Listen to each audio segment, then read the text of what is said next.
శ్రోతలకు నా హృదయపూర్వక నమస్కారములు. శ్రోతలలో ఒక సోదరి ప్రశ్నను పంపటం జరిగింది. ఆ ప్రశ్న, అసలు దేవుడిని ఎవరు సృష్టించారు? ఈ సృష్టి ఎందుకు? అసలు దేవుడు ఎందుకు? ఈ దేవుణ్ణి ఎవరు సృష్టించారు? ఇది వీరి ప్రశ్న. డైరెక్ట్గా వీరి ప్రశ్న ఏంటంటే, ఈ దేవుణ్ణి ఎవరు సృష్టించారు? ఈ సృష్టి ఎందుకు? అసలు సృష్టి ఎందుకు జరుగుతుంది? సృష్టి ఎందుకు జరుగుతుంది అంటే అసలు దేవుడు ఎందుకు? ఇది ప్రశ్న. వీరు ఇంతకుముందు శీర్షికలు వింటున్నారు. 1941వ శీర్షిక విని వీరు ఈ ప్రశ్న వేశారు. ఇక్కడ సృష్టి ఎందుకు, దేవుడు ఎందుకు అని మనం ఆలోచించే ముందు, ఎవరైనా అందరికీ మనకు అనిపిస్తుంది ఇది. అలా ఆలోచించే ముందు అసలు నేనెందుకు, నేనెవరో, నేను ఎందుకున్నాను ఇక్కడ, నాకేం కావాలి? పోనీ నేనెవరో అన్నప్పుడు మనకి శరీరం తప్ప వివరాలు తెలియకపోవచ్చు. నేను ఎందుకున్నాను ఇక్కడ అనే వివరం తెలియకపోవచ్చు, ఏది స్పిరిచువల్గా. ఉన్నానన్నది నిజం. సరే, ఇప్పుడు నాకేం కావాలి అంటే, నన్ను నేను తెలుసుకోవటం కావాలా? అంటే నాకు నేను కావాలా? లేదు, నేను ఈ శరీరం అనుకుంటూ జీవించేస్తున్నాను కాబట్టి నాకు డబ్బు, కీర్తి, ప్రతిష్టలు, పదవులు, హోదాలు, ఈ శరీరానికి అవసరమైన సుఖభోగాలు, ఇవన్నీ కావాలా? ఇది ముందు మనం ఆలోచిస్తే దానికి ఆన్సర్ అప్పుడు దొరుకుతుంది. ఒకవేళ సపోజ్ నాకు నేను ఈ శరీరం అనుకొని సుఖభోగాలతో జీవించుకుంటూ వెళ్ళిపోతున్నా, నాకేం కావాలి? డబ్బు కావాలి. నేను ఈ శరీరం కనుక, ఈ శరీరం అనుకుంటున్నా నేను బాగుండాలి, నాకు ఏ అనారోగ్యాలు రాకూడదు, ఇబ్బందులు రాకూడదు, బాగుండాలి. ఈ శరీరానికి నేను ఏర్పరచుకున్న నా వాళ్ళు, నా కుటుంబ సభ్యులు అందరూ బాగుండాలి. మాకెవ్వరికి ఏ లోటు లేకుండా అన్ని రకాల సంపదలు ఉండాలి, అన్ని రకాల ఆయురారోగ్య ఐశ్వర్యాలు ఉండాలి. ఎప్పటి వరకు? కలకాలం. ఇదే నా అవసరం అయితే, ఇదే నా ఆన్సర్ అయితే, అంటే నాకు నేను కావాలా, నాకు ఏం కావాలి అని మనం ప్రశ్న వేసుకున్నప్పుడు, నాకు నేను ప్రశ్న వేసుకున్నప్పుడు, ఎవరు మనకు ప్రశ్న వేయరు. ఎదుట ఎవరికో మనకు ప్రశ్న వేయాల్సిన అవసరమే లేదు, మనకు మనమే ప్రశ్న వేసుకోవాలి. ఈ ప్రశ్న వేసుకున్నప్పుడు నేను ఎక్కడి నుంచి వచ్చానో నాకు తెలియదు. మళ్ళీ ఒకసారి మాట్లాడుకుందాం. నేను ఎందుకు వచ్చానో నాకు తెలీదు, నేను ఎక్కడి నుంచి వచ్చానో నాకు తెలీదు, నేను ఎందుకు వచ్చానో నాకు తెలీదు. కానీ తల్లిదండ్రుల కలయిక వల్ల నా తల్లిదండ్రులకు నేను పుట్టాను అనే విషయం నాకు తెలుసు. అక్కడి నుంచే తెలుసు. ఆ తర్వాత నుంచి నేను ఎందుకు జీవిస్తున్నానో కూడా నాకు తెలీదు, ఎంతకాలం జీవిస్తానో కూడా నాకు తెలీదు, ఎవరికి తెలీదు. కానీ జీవించేటప్పుడు సృష్టిలో అనేక ఉన్నాయి కనుక, శరీరానికి అనేక అవసరాలు కనపడుతున్నాయి కనుక ఆ అవసరాల కోసం జీవిస్తున్నాయి. ఇప్పుడు ఆకలి తప్పదు, మలమూత్ర విసర్జన తప్పదు, ఇవి తప్పవు, ఇంకేం చేయాలి? మిగిలిన పని ఏదన్నా ఆపచ్చు. ఇప్పుడు ఊపిరి పీల్చుకోవడం అయితే దానంతటా అదే జరిగిపోతుంది, గుండు కొట్టుకోవడం దానంతటా అదే జరిగిపోతుంది, శరీరం దానంతటా అది పనిచేసుకుంటుంది. ప్రాణవాయువు, అత్యవసర ప్రాణవాయువుని అదే సంపాదించుకొని పీల్చేసుకుంటుంది, వదిలేస్తుంది. ఎందుకంటే గాఢ నిద్రలో కూడా అలాగే జరుగుతుంది. ఇంకా మిగిలినవి, ఆకలికి ఆహారం నేనే ప్రయత్నించి తెచ్చుకోవాలి, దాహానికి నీరు నేనే ప్రయత్నించి తెచ్చుకోవాలి, కట్టుకోవడానికి బట్ట నేనే ప్రయత్నించి తెచ్చుకోవాలి. ఇక నాకు కావలసిన సర్వ వసతులు, వనరులు నా భావనను బట్టి, నా ఆలోచనను బట్టి, నా కోరికలను బట్టి, నా అవసరాలను బట్టి నేనే ప్రయత్నించి తెచ్చుకోవాలి. కాబట్టి ఎందుకు వచ్చానో నాకు తెలియకపోయినా, ఎక్కడి నుంచి వచ్చానో నాకు తెలియకపోయినా, ఇప్పుడంటూ ఉన్నాను కనుక, ఉన్న నాకు ఈ శరీరమే కనపడుతుంది కనుక, ఈ శరీరమే నేను అనుకుంటున్నాను కనుక, ఈ శరీరానికి ఈ అవసరతలు ఉన్నాయి కనుక, ఈ అవసరాలు తీరడానికి నాకు సర్వసంపదలు కావాలి. ఆయువు, ఆరోగ్యము, ఆయురారోగ్య ఐశ్వర్యములు, ఇవన్నీ కావాలి. ఎవరికి? నాకు కావాలి, నా కుటుంబ సభ్యులందరికీ కావాలి. అదే నేను, నాది, నావి, నా వాళ్ళు. ఇవెందుకు నా కుటుంబ సభ్యులందరికీ కావాలి అంటే, మరి నా కుటుంబ సభ్యులకి ఇవన్నీ లేకపోతే నా జీవిత భాగస్వామి నాకు సహకరించకపోతే మరి నాకు శారీరక సుఖం దొరకదు, జీవితంలో సుఖం దొరకదు.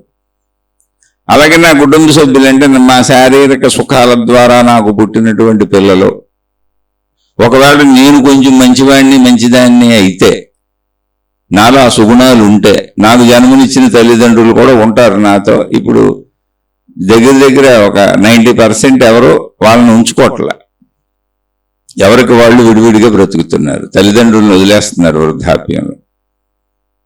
ఉంటే వాళ్ళు ఇప్పుడు వీళ్ళందరూ బాగుంటేనాక నాకు ఆ రోజు ఆనందంగా గడిచేది. నా ఆరోగ్యం బాగోవాలి, నా వాళ్ళ ఆరోగ్యాలు బాగోవాలి, నాకున్న సంపదలు మా అందరికీ ఎటువంటి ఇబ్బంది లేకుండా ఉండాలి. ఇది ప్రధాన ధ్యేయమైనప్పుడు జీవితం మొత్తం చనిపోయే రోజు వరకు ఈ అవసరాలన్నీ ఉంటాయి. ఈ అవసరాలు ఎప్పుడు ఆగుతాయి అంటే శరీరము చనిపోతే, మరణిస్తే. అప్పటి వరకు ఈ అవసరాలన్నీ ఉంటాయి, ఈ గుర్తులు ఉంటాయి, నేను నాది నా వాళ్ళని గుర్తులు ఉంటాయి, మెమరీస్ ఉంటాయి, బంధాలు ఉంటాయి, అనుబంధాలు ఉంటాయి, వాటి నుంచి వచ్చే బాధలు ఉంటాయి, సుఖ దుఃఖాలు ఉంటాయి. దుఃఖాలను బాధలను తప్పించుకొని సుఖాలను పొందుదామని ప్రయత్నాలు ఉంటాయి. ఇలా నిరంతరం సాగుతూ సాగుతూ సాగుతూ ఒక రోజుకు మరణిస్తానంతే. అప్పుడు ఈ ప్రశ్న వేసే హక్కు మనకు లేదు. అసలు ఈ సృష్టి ఎందుకు, ఈ దేవుణ్ణి ఎవరు సృష్టించారు అనేటువంటి ప్రశ్న వేసే హక్కు అసలు మనకు లేదు. ఎవరిని అడిగే హక్కు కూడా లేదు. కాలక్షేపం మఠానీళ్ళ కింద అడగకూడదు, అడిగే హక్కు లేదు అసలు. ఈ ప్రశ్న వేసే హక్కు ఎవరికి ఉంది అంటే అసలు నేనెవరో తెలుసుకోవాలని నాకు అనిపించాలి. ఓకే, నేను ఇప్పుడు ప్రస్తుతం శరీరంతో బతుకుతుంది నిజమే, దానికోసం ప్రయత్నించుకుంటా. అలాగే నా శరీరానికి అవసరమైనటువంటి నా జీవిత భాగస్వామిని తెచ్చుకున్నా, నాకు జన్మనిచ్చిన తల్లిదండ్రుల్ని కొద్దిగా మంచోళ్ళు అయితే అని ముందే చెప్పాను, వాళ్ళని ఉంచుకున్నా. లేదా రోడ్ల మీద పారేసేపోయిన వాళ్ళు వెళ్ళిపోయారు. నాకు పుట్టిన పిల్లల్ని ఉంచుకున్నా, నా కుటుంబం, నేను, నాది, నా వాళ్ళు, దీనికోసం ధన సంపాదన చేసుకుంటున్నా. అది మామూలుగా చేసుకో, అది అవసరమే, అది అవసరం కాదని నేను చెప్పటంలా. కానీ దానితో పాటు అసలు నేను ఎందుకు వచ్చాను, ఎక్కడి నుంచి వచ్చాను, ఈ మరణం తర్వాత ఎక్కడికి వెళ్తాము, అసలు ఇదంతా ఏంటి అనేటువంటి ఆసక్తి నీలో కొంచెమైనా ఉందా?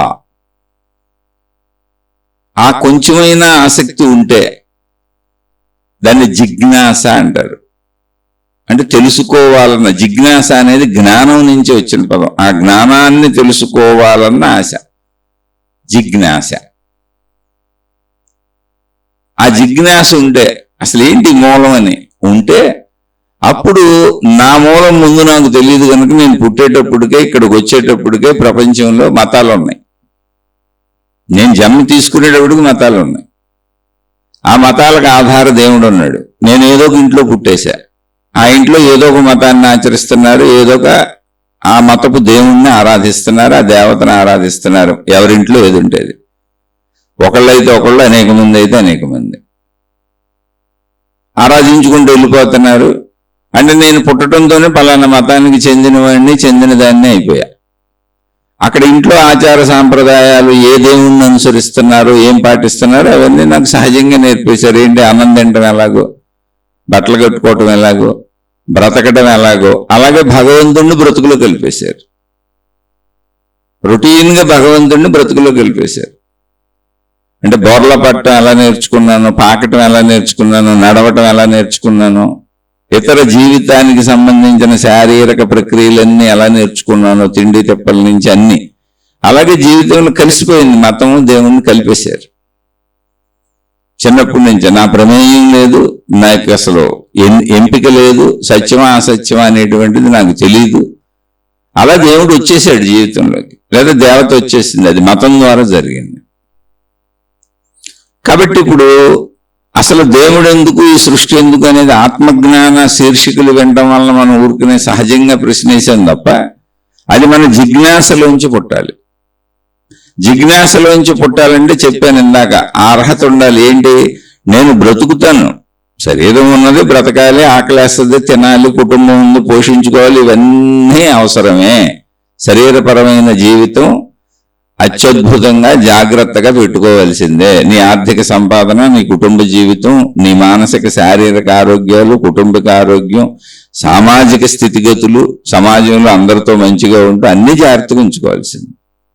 కానీ అది అయిపోయినాక వాటితో పాటుగా అసలు నేను ఎక్కడి నుంచి వచ్చాను, ఎందుకు ఉంటున్నాను, ఎందుకు ఇలా బతుకుతున్నాను, ఈ శరీరం ఎందుకు వచ్చింది, నా చుట్టూ ఇంత సృష్టి ఎందుకు ఉంది, ఎవరు ఉంచారు, అసలు చనిపోయినాక ఎక్కడికి పోతున్నాను, ఈ సృష్టి అంతా ఏంటి, ఇంత అనంత సృష్టి ఏంటి అనేటువంటి జిజ్ఞాస నీకు కలిగిందా?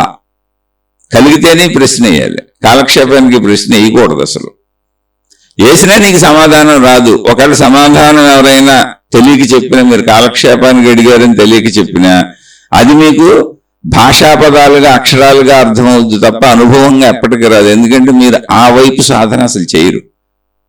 ఎందుకు చదువుతున్నాను ఈ విషయం అంటే, నా చిన్నతనం నుంచి ఈనాటి వరకు ఇదే మార్గంలో వస్తున్నాను. నేను ఇప్పుడు 58 ఏళ్ళు నాకు.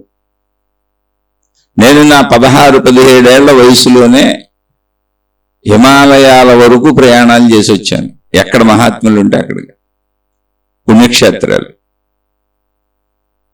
అప్పటి నుంచి ఏ గ్రంథం దొరికితే చదువుతున్నాను, తారసపడినవి. ఏ మహాత్ముడు ఉంటే అక్కడికి వెళ్తున్నాను. ఎందుకని ఆ జిజ్ఞాస కలిగింది, ఇదంతా ఏంటి అని. అలానే బతకలేదు అనుకోబాకండి. సినిమాలు, షికారులు, ఫ్రెండ్స్ అన్ని రకాలు ఉన్నాయి. ఒక మనిషి ఎన్ని తప్పులు చేస్తాడు, అన్ని చేశాను, వాటితో పాటు ఇది కూడా వెళ్ళింది అంతే. అలా వెళ్ళటానికి కారణం ఏంటంటే, చిన్నప్పటి నుంచి, అంటే నేను పుట్టినప్పటి నుంచి మా ఇంట్లో నా తల్లిదండ్రుల ద్వారా భక్తి అనేది నాకు అలవాటైపోయింది.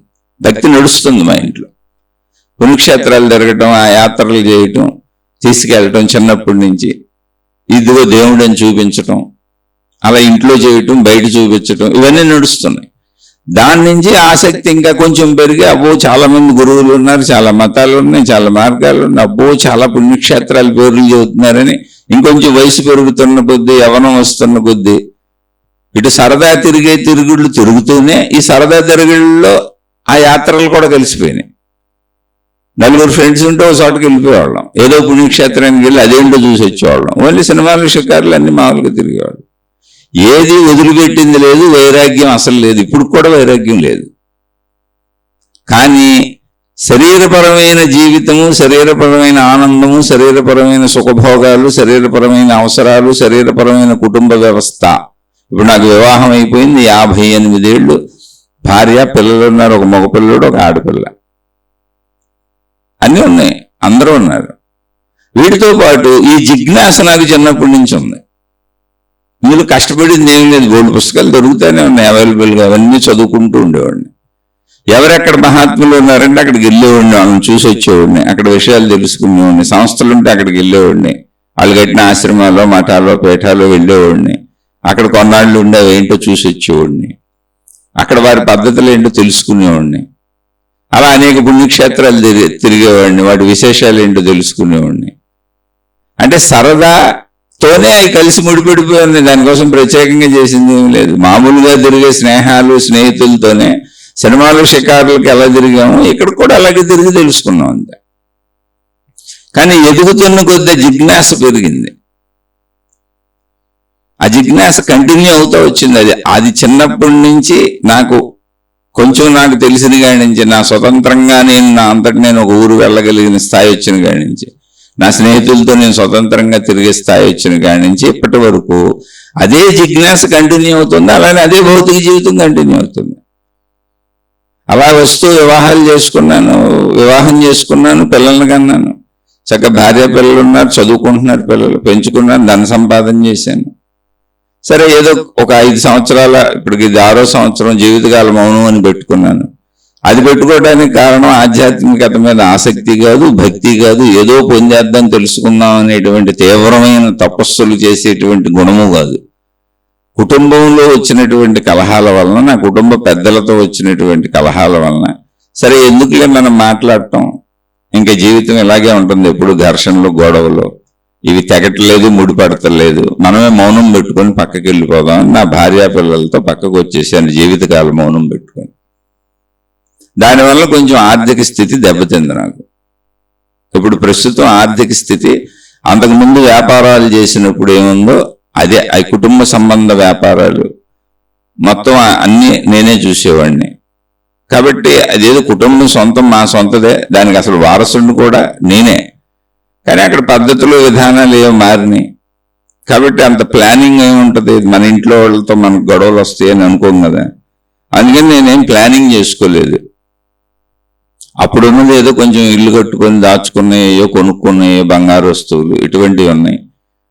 ఇల్లు అయితే సొంతదే ఉంది. పిల్లలు చిట్ట చివరి దశలో అంటే చదువులు పూర్తయిపోయి ఉద్యోగాలకు వచ్చే దశలో ఉన్నారు.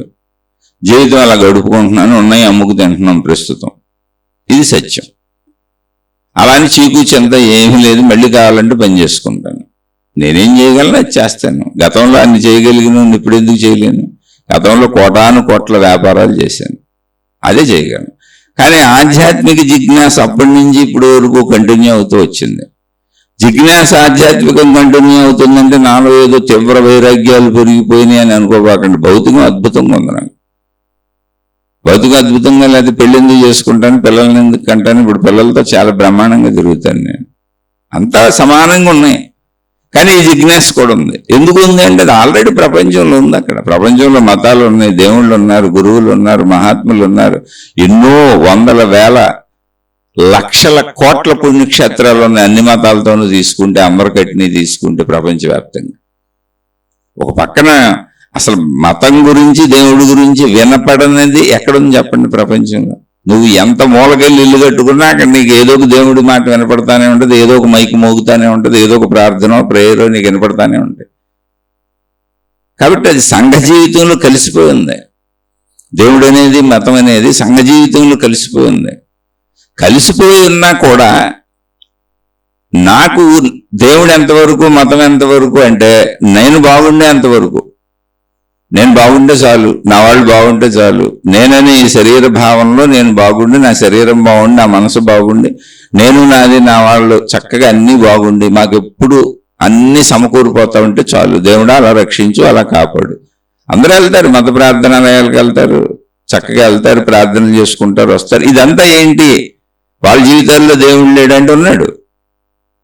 వాళ్ళని ఆర్తులు, అర్ధార్తులు అని మహాత్ములు 2 కేటగిరీలుగా విడదీశారు. అందరూ దేవుడితోనే ఉంటారు, కానీ వాళ్ళకి దేవుణ్ణి తెలుసుకోవాలని జిజ్ఞాస ఉండదు. అసలు ఈ మతం ఎలా ఏర్పడింది, దేవుడు ఎవరో తెలుసుకోవాలని జిజ్ఞాస ఉండదు. లేదా నేనెవరో తెలుసుకోవాలని జిజ్ఞాస ఉండదు. ఎవరో దేవుడు ఉన్నాడని అందరూ చెబుతున్నారు పెద్దోళ్ళు. అదిగో అక్కడ దేవుడికి సంబంధించిన ప్రార్థనాలయాలు కట్టారు, ఆ దేవుడికి సంబంధించిన బొమ్మలు పెట్టారు, మూర్తులు పెట్టారు, ఫోటోలు పెట్టారు, ఆ దేవుడు శక్తి స్వరూపుడు అన్నారు. నువ్వు ఎంత బాగా నియమనిష్టలతో ఉంటే, వాళ్ళు చెప్పినన్ని ఆచరించేస్తే, ఎంత బాగా గ్రంథాలు చదువుకుంటే, ఎంత బాగా దేవుణ్ణి నమ్మితే అంతా దేవుడిని రక్షిస్తాడని చెప్పారు. నేను నమ్మేసుకుంటూ వెళ్ళిపోతున్నాను. ఎందుకు నేను నమ్ముతుంది? దేవుడి కోసం కాదు అసలు. అందుకని నమ్మకం ఉంటుంది అక్కడ. నమ్మకము అనేది ఎక్కడుందో అక్కడ దేవుడు గూర్చిన అన్వేషణ లేదు. నమ్మకం అంటేనే నా కోసం, నన్ను రక్షించు, నన్ను కాపాడు, నాకు అన్ని సమకూర్చు, నా వల్ల కానివన్నీ నువ్వు చేసి పెట్టు, నాకు అన్నింటినీ ఫేవరబుల్గా చేసే, నా అనారోగ్యాల నుంచి కాపాడు, నాకు కావలసిన సమస్తం, ఒక మనిషికి కావలసిన, ఒక కుటుంబానికి కావలసిన సమస్తం ఇచ్చేసే దేవుడా. అలా నిరంతరం నేను నమ్ముతూ ఉంటాను. ఆ నమ్మటం అనే దాంట్లో వాళ్ళు ఆ మత విధానాలలో ఆ ప్రార్థనాలయాలు కట్టినోళ్ళు, మేము అనుసరించే మత పెద్దలు లేదా గురువులు, మాతాజీలు ఏం చెబితే అవన్నీ నీకు చేసేస్తాం, ఆ కార్యాల్లో పాల్గొంటాం, దక్షిణలు వేస్తాం, సేవలు చేస్తాం. ఇవన్నీ ఎందుకు? ఆర్తి. నా ఆర్తి తీర్చు, నా ఆవేదన తీర్చు, నా బాధ తీర్చు. అర్ధార్థులు, నా కోరికలు తీర్చు, నా అవసరాలు తీర్చు. అంతే. నువ్వెవరో నాకు ఎందుకు ఎవరో ఉన్నావని చెప్పేసరి నమ్మేశాను నేను.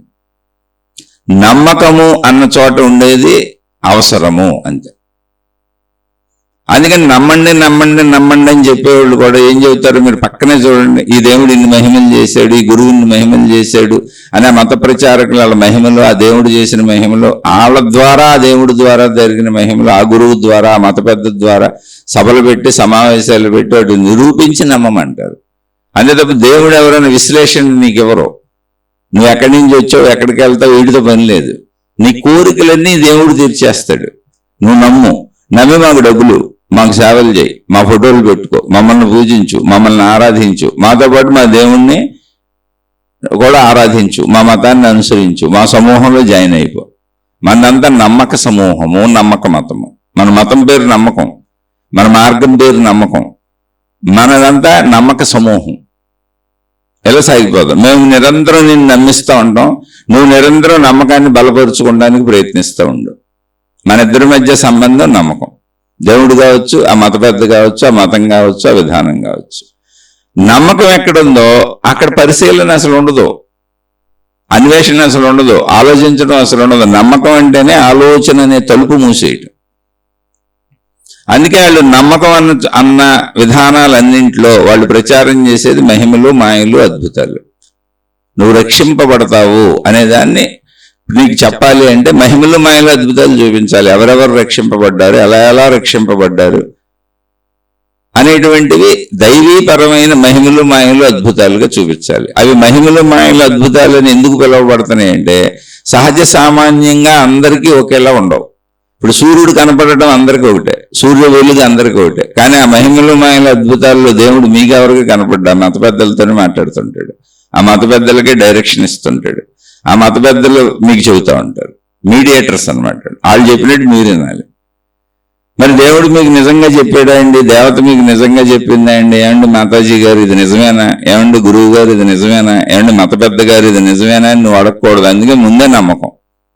ఎందుకని నిజమా కాదా నిరూపించడానికి ఏం లేదు. అక్కడ నమ్మకం ఎక్కడుందో అక్కడ నీ తల ఆగిపోయింది, ఆలోచన ఆగిపోయింది.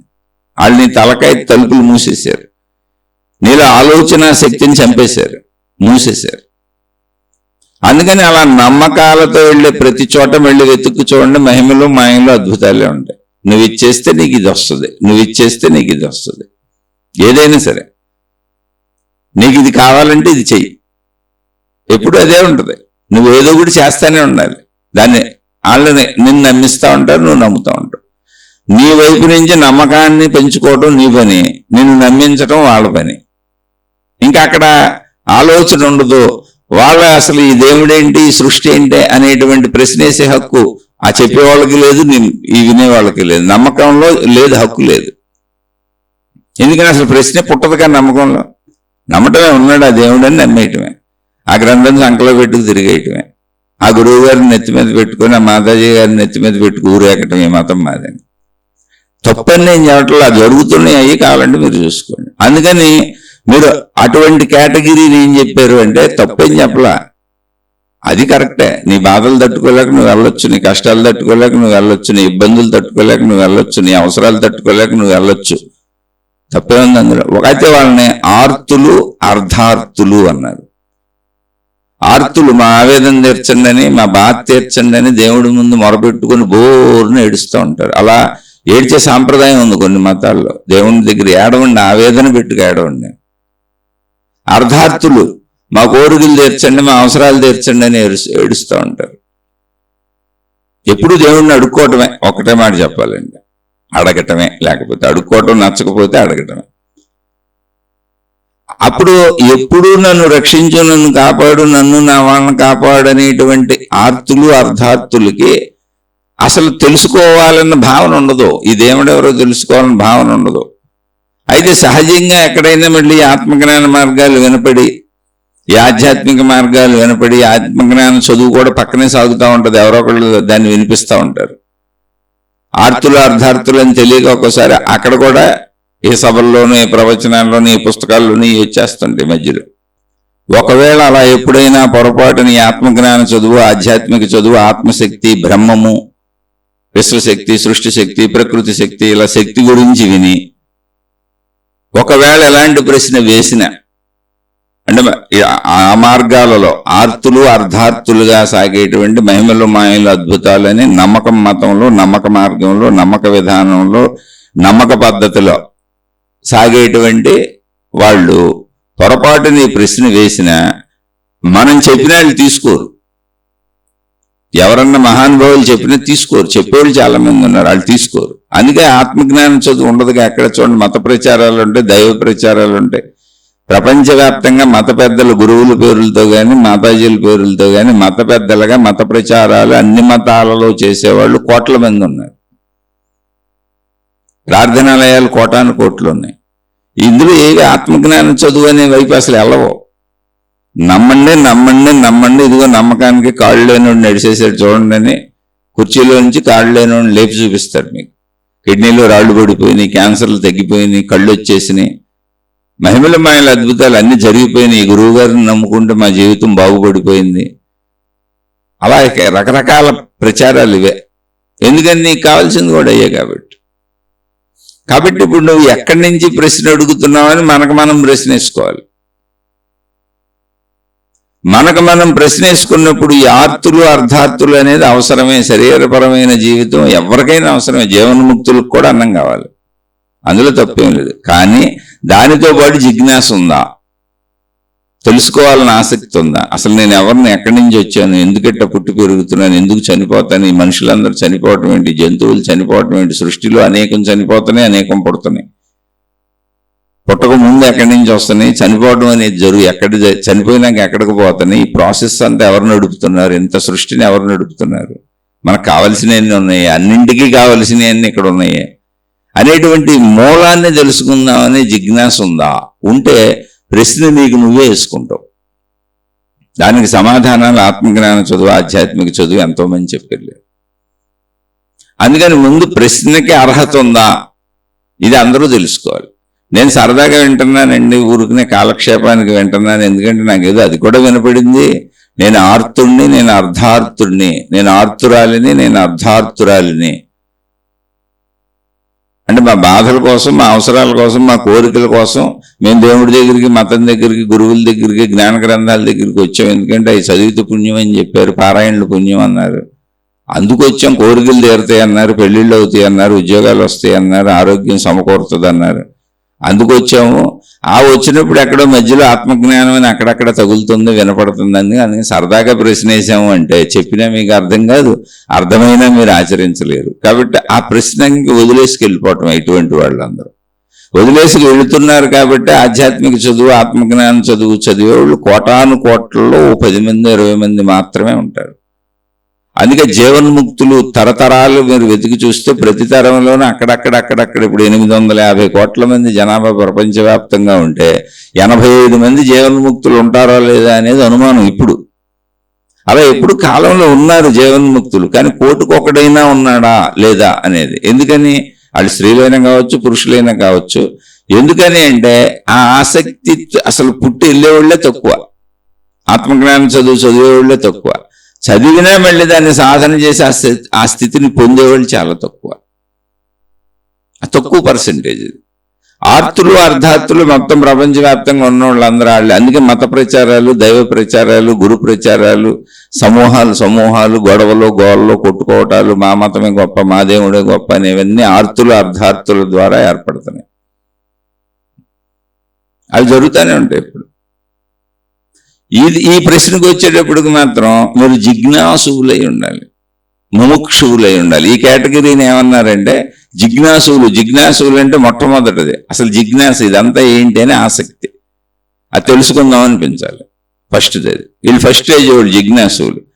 ఇదంతా ఏంటని ఆత్మజ్ఞాన చదువులు, ఆధ్యాత్మిక చదువులు కొంత తెలుసుకోవడం మొదలుపెట్టి ఇదంతా ఒక విశ్వశక్తి, సృష్టి శక్తి, ప్రకృతి శక్తి, దేవుడు దేవతని పరిమితులుగా చెప్పబడుతున్నది. దేవుణ్ణి దేవతల్ని మనుషులే తయారు చేసుకున్నారు.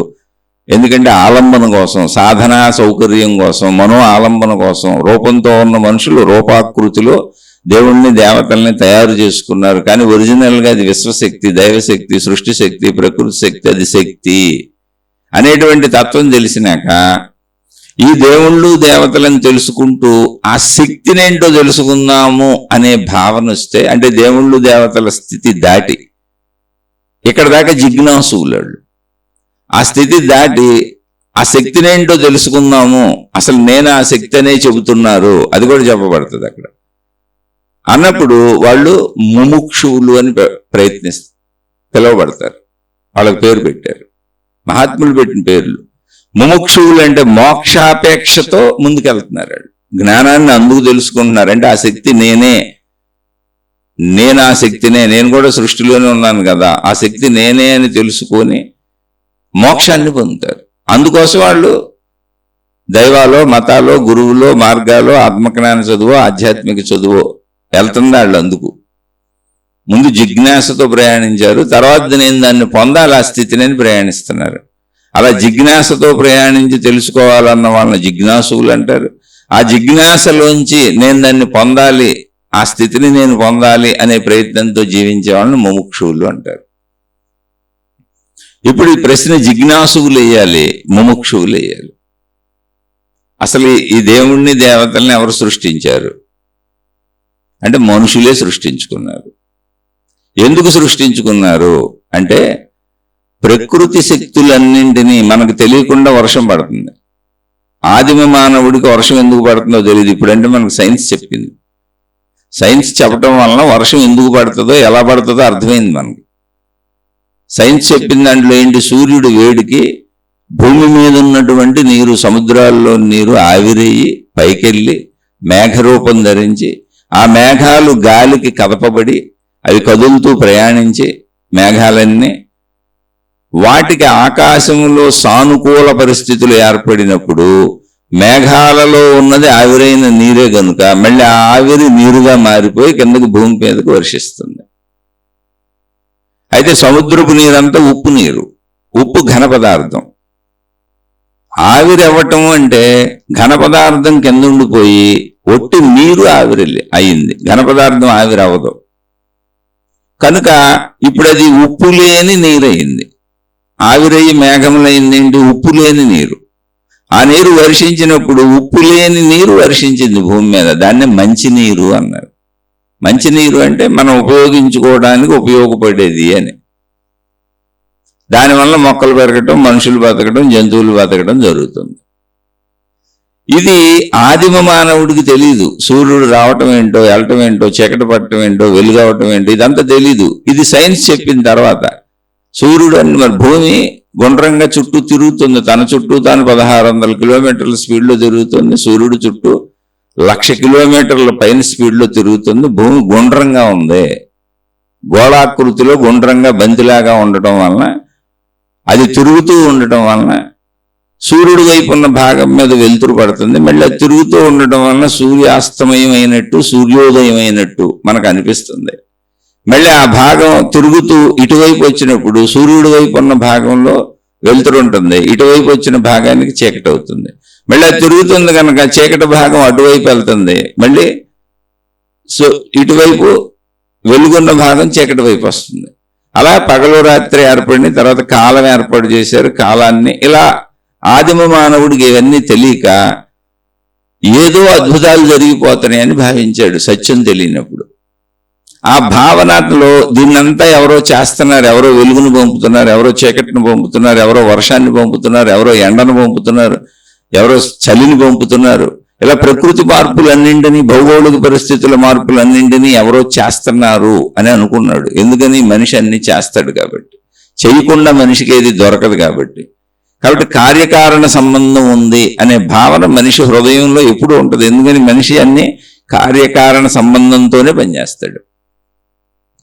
అలా చెట్లు కొన్ని ఋతువుల్లోనే ఫలాలు ఇవ్వటం, కొన్ని ఋతువుల్లో చెట్లు ఎండిపోవటం, ఆకులు రాలిపోవటం, ఇవన్నీ గమనించాడు. బాబోయ్ ఎవరో ఆకులు రాలి చేశారు, చెట్లన్నీ మూడులు అయిపోయినాయి అనుకున్నాడు. తర్వాత మళ్ళీ అవన్నీ చిగుర్చుకొస్తుంటే అహో ఇది చచ్చిపోలేదు, బతికే ఉన్నాయి అనుకున్నాడు. అంటే మొట్టమొదటి మానవుడిని ఊహ చేసుకోండి, ఏమీ తెలియని మానవుడిని. అలా ఎవరో చేస్తున్నారు ఇదంతా అనేటువంటి భావనలో ఆ ఎవరో అనేదాన్ని దేవుడుగా, దేవతగా పెట్టుకున్నాడు. ఒక దేవుడు, దేవత అంటే తనకు మించినటువంటి, తనకు కనపడనటువంటి ఒక అతీతమైన శక్తి దీన్ని నడుపుతుంది అని అలా పెట్టుకున్నాడు ఫస్ట్. అప్పుడు తన ఇబ్బందులకి, తన బాధలకి, వర్షాలు ఎక్కువైపోయి వరదల్లా కొట్టుకుపోతున్నాయి అనుకోండి, వరుణ దేవుణ్ణి ప్రార్థించడం మొదలుపెట్టాడు. ఓ వర్షపు దేవుడా, ఇవన్నీ మీకు వేదాల్లో ఉంటాయి. వరుణుడు అనే పేరు ఉంటుంది, సూర్యుడికి పోష అని పేరు ఉంటుంది, సూర్య భగవానుడని వాడుక భాషలో మాట్లాడుతుంది. అలా భూమిని భూదేవి అన్నారు, నీటిని గంగమ్మ తల్లి అన్నారు. అలా రకరకాల పేర్లు ఎక్కడికక్కడ, చెట్టు పుట్ట చేమ అన్నింటినీ పూజించాడు. తనను రక్షించమని వేడుకున్నాడు. ఎందుకంటే తన చుట్టూ అనేక విష జంతువులు ఉన్నాయి, క్రూర మృగాలు ఉన్నాయి. ఆ దివ్యశక్తి తనను కాపాడుతుందని భావన చేసుకున్నాడు. ఎందుకని, తనకి సౌకర్యాలు దొరికినప్పుడు. ఇప్పుడు ఏ సింహం వేటాడి మనిషి వెనకబడి, ఏ పులో వెనకబడి, ఎందుకని అడవుల్లోనే ఉన్నాడు. అప్పుడు తప్పించుకున్నాడు అనుకోండి, ఎలాగోలా తప్పించుకున్నప్పుడు నన్ను ఎవరో కాపాడారు అనుకున్నాడు. తప్పించకుండా తినేసింది అనుకోండి, అయ్యో చనిపోయింది, ఎవరో చంపేశారు అనుకున్నాడు. ఇలా మొత్తానికి ఒక భయం, మనిషిలో ఉన్న ఒక భయం, ఒక అవసరం. విపరీతమైన వర్షాలు పడుతున్నాయి, వర్షాలు ఆగిపోవాలని కోరుకున్నాడు. మాకు ప్రమాదంగా ఉంది ఇక్కడ. అసలు వర్షాలు పడలేదు, మొక్కలు మొలవట్లేదు, పంటలు కాయలు రావట్లేదు, వర్షం పడమని వేడుకున్నాడు. సూర్యుడు తీవ్రంగా ఉంటే సూర్యుడు పూజించాడు, సూర్యుడు తీవ్రత లేనప్పుడు సూర్య తీవ్రత కావాలని పూజించాడు. అలా ప్రకృతిలో తన అవసరాలన్నింటికీ అతీత శక్తిని పూజించడానికి ఒక ఆకృతి తానే ఏర్పాటు చేసుకున్నాడు. ఒక రాయిని పెట్టుకున్నారు, ఆ రాయికి ఏదో ఇళ్ళ గీతలు గీసుకున్నారు, ఆకృతి పెట్టుకున్నారు. అలా అలా అలా అలా అభివృద్ధి చెందుతూ ఇవాళ మనం చూస్తున్నటువంటి అన్ని మతాల దేవుళ్ళు, దేవతలు, దైవాకృతుల వరకు వచ్చింది. ఇప్పుడు కొత్త దేవుళ్ళు కూడా పుట్టుకొస్తానే ఉన్నారు. ఇది ఆదిమ మానవుడు తన మానసిక స్థితిలో, తన భయంలోంచి, తన అవసరంలోంచి, తన కోరికలోంచి సృష్టిని ఎవరో నడుపుతున్నారనే విధానంలో, ఎందుకంటే అది తాను నడపట్లేదు, దాని అంతటా సృష్టి నడిచిపోతుంది అనేది గమనించి పూర్తిగా సైన్స్ తెలియకపోవటం వలన అదొక మహిమగా, అద్భుతంగా భావించాడు. అప్పటి నుంచి మహిమలో మాయలో అద్భుతాలు సాగుతానే ఉన్నాయి. మనిషి మెదడుని ఆక్రమించేసి నమ్మకం పెంచుకోమని చెబుతానే ఉన్నాయి. దాన్ని పెంపొందించేవాళ్ళు వస్తానే ఉన్నారు. కానీ నిజమైన విజ్ఞానం అది కాదు, మూలాన్ని తెలుసుకోవడం. అదే సైన్స్ చేసే పని. బయట అదే ఆత్మజ్ఞాన చదువు కూడా సైన్స్ చేసే పనే చేస్తుంది, మూలాన్ని తెలుసుకుంటుంది. దేవుళ్ళు, దేవతలు ఇలా ఏర్పడ్డారు. ఈ కొత్త దేవుళ్ళు, కొత్త దేవతలు, ఇంకా ఈ మతాలు, మతాచారం అప్పుడు పెట్టుకుంటూ వచ్చిన అనాదిగా ఆదిమ మానవుడు ఓ చిన్న రాయినో ఒక చెట్టునో దానికి ఏదో ఇలా ఒక మనిషి ఆకృతులు తనకు తోచిన గీతలు గీసి దాన్ని కొద్ది నమస్కారం పెట్టి, అంటే అతీత శక్తి భావనలో దీన్ని భావన చేసుకుంటున్నాడు. అలా అగ్నిని పూజించారు, అన్నింటినీ పూజించారు, ఒకటి కాదు అసలు. అలా భావన చేసుకొని అతీత శక్తిని భావనా సౌలభ్యం కోసం ఆకారం పెట్టుకున్నాడు. ఆ ఆకారం ఉన్న ప్రదేశం పవిత్రమైందని, అందరూ పవిత్రంగా చూడాలని అది మొదటి నుంచి పెట్టుకున్నారు. వీళ్ళు తినేదే అక్కడ దేవుడికి నైవేద్యం పెట్టడం, వీళ్ళు ఏ జంతువుల్ని వేటాడి చంపుకు తింటారో ఆ జంతువుల్ని దేవుడికి బలిగా ఇవ్వటం, మళ్ళీ వాటిని తర్వాత వీళ్ళు తింటాం. అలా బాగా పౌర్ణమి వచ్చినప్పుడు, పౌర్ణమి అంటే ఏంటి, మొత్తం వెన్నెలు ఉంటుంది రాత్రి అంతా, అప్పుడు కరెంట్లు లేవుగా. అందుకని ఈ పౌర్ణమి దాకా ఈ ఎదుగుదల ఎవరో చేస్తున్నారని కొద్ది కొద్దిగా వెలుతురు పెరగటం, పూర్తి పౌర్ణమి రావటం, మళ్ళీ అక్కడి నుంచి తగ్గిపోతూ అమావాస్య రావటం, పూర్తి చీకటి రావటం, ఇదంతా ఎవరో నడుపుతున్నారు అనే భావన. ఏమి తెలియనప్పుడు అదే భావన ఉంటుంది. అందుకని పౌర్ణమిని బట్టి, అమావాస్యని బట్టి వాళ్ళు అనేక రకాల ఉత్సవాలు, పండగలు ఏర్పాటు చేసుకున్నారు, తిథులు, ముహూర్తాలు పెట్టుకున్నారు. వేసవకాలాన్ని బట్టి, వర్షాకాలాన్ని బట్టి, శీతాకాలాన్ని బట్టి వాళ్ళు జరుపుకునేటువంటి క్రతువులు, ఆచారాలు, పెళ్లిళ్ళు, వివాహాలు, ముహూర్తాలు ఇలా వచ్చినాయి. ఎందుకని అందరికీ ఆ జ్ఞానం ఉండదు. ఆ జ్ఞానాన్ని పొందిన వాళ్ళు ఈ ముహూర్తాలు చేయటం, ఈ తిథులు చేయటం, ఇలా కాల గణన చేయటం. అంటే ఇప్పుడు పెళ్లిళ్ళు చేసుకోండి, ఇప్పుడు వేసవకాలం వర్షాలు పడవు, అందుకని వర్షాలు పడని కాలంలో సౌకర్యవంతంగా, ఎందుకని అప్పుడు ఇప్పట్లాగా కళ్యాణ మండపాలు ఏం లేవు. అలా ఏ క్రతువులు చేసుకోవాలన్నా ముహూర్తాలు పెట్టుకున్నారు, కాలాన్ని బట్టి, వీలుని బట్టి, సౌకర్యాన్ని బట్టి. అందుకని కొన్ని చోట్ల పౌర్ణిమ విపరీతమైనటువంటి ఫేమస్గా ఉంటుంది. పౌర్ణమి ఫేమస్ అవడానికి కారణం ఏంటి అంటే ఏం లేదు, పౌర్ణమిలో మొత్తం భూభాగం చక్కగా కొంచెం జాగ్రత్తగా చూస్తే పట్టపగలంత కాకపోయినా మొత్తం కనపడుతుంది. అందుకే పౌర్ణమి అప్పుడు ఉత్సవాలుగా చక్కగా బయట కూడా తిరిగి ఉత్సవాలు చేసుకోవచ్చు, ఆడంబరాలు చేసుకోవచ్చు, సౌకర్యాలు చేసుకోవచ్చు, ఏదో ఒకటి భౌతికమో ఆధ్యాత్మికమో. అందుకని ఆ వెలుగు ఉంది కనుక అంతేం లేదు అక్కడ. అలాగే చీకటికి భయపడ్డారు, ఏదో చీకటి వస్తుందని, రక్షించమని వేడుకున్నారు. ఇలా వచ్చినవి ఇప్పటికి నాగరికత పెరుగుతూ, నాగరికత పెరిగింది, దేవుళ్ళు కూడా పెరిగారు, ఆచార సాంప్రదాయాలు పెరిగినాయి, ఆ నమ్మకాలు పెరిగినాయి. సైన్స్ ఎంత పెరిగినా మనిషి మనసులో ఉన్న భయం అలాగే ఉంది. మనిషి మనసులో, మనిషి శరీరంలో, మనిషి మనసులో, బుద్ధిలో ఉన్న కోరికల అవసరాలు అలాగే ఉన్నాయి. విషయాలు మారుతున్నాయి అంతే. కాబట్టి ఆ భావన అలాగే ఉంది, అది కంటిన్యూ అయిపోతుంది. ఆదిమ మానవుడి నుంచి ఏది కంటిన్యూ అవుతుందో అది ఇప్పటికీ కంటిన్యూ అవుతుంది, దేవుళ్ళు, దేవతలని. ఇక ఇది ఎంత స్థిరపరుచుకున్నారు, ఎంత బలపరుచుకున్నారు అంటే మా దేవుడే నిజం, మా మతమే నిజం, మా మార్గమే నిజం, మా విధానమే నిజం, మా పద్ధతే నిజమని ఒకళ్ళకొకళ్ళు ఘర్షణలు పడేంత స్థాయిలో దాన్ని బలపరుచుకొని నమ్ముకున్నారు. కేవలం నమ్మకం. అది నమ్మకం అంటే అర్థం ఏంటంటే అక్కడ వివేకం ఉండదు, ఆలోచన ఉండదు, విచక్షణ ఉండదు, మూఢత్వము, మూర్ఖత్వము ఉంటుంది. మళ్ళీ చదువుతున్న నమ్మకము అనేది మీరే పరిశీలించి చూసుకొని, డోర్లు మూసేసాను, నేను ఆలోచించను. నమ్మేశానంటే అర్థం ఏంటి, నేను నమ్మేశాను, ఇంకా ఆలోచించను. అంటే దీనికి ఒక అద్భుతమైనటువంటి, ఒకసారి ఒక పుస్తకం చదువుతున్నా ఒక పెద్ద గురువు గారిది, అంటే ఎవరినో ప్రచారం చేసినట్టు ఉంటుందని పేర్లు చెప్పట్లేదు. ఆయన వరల్డ్ వైడ్ ఫేమస్. ఎప్పుడో, నేను చెప్తుంది 30-40 ఏళ్ల క్రితం, ఇప్పుడు ఆయన లేరు, ఎప్పుడో చనిపోయారు. ఆ బుక్ లో ప్రశ్న సమాధానాలు ఉన్నాయి. ఆ గురువు గారు ఒక సత్సంగ కార్యక్రమం, ఒక ప్రవచన కార్యక్రమం ఏదో నిర్వహిస్తున్నప్పుడు ఆయన ప్రపంచవ్యాప్తంగా తిరిగారు. ఒక శిష్యుడు ఆయన్ని ఒక ప్రశ్న వేశాడు. అయ్యా, నేను 25 సంవత్సరాల నుంచి మిమ్మల్ని అనుసరిస్తున్నాను, మీరు చెప్పేవన్నీ సత్యాలే, మీ నోట్లోంచి అసలు అసత్యము రాదు ఒక అక్షరం కూడా.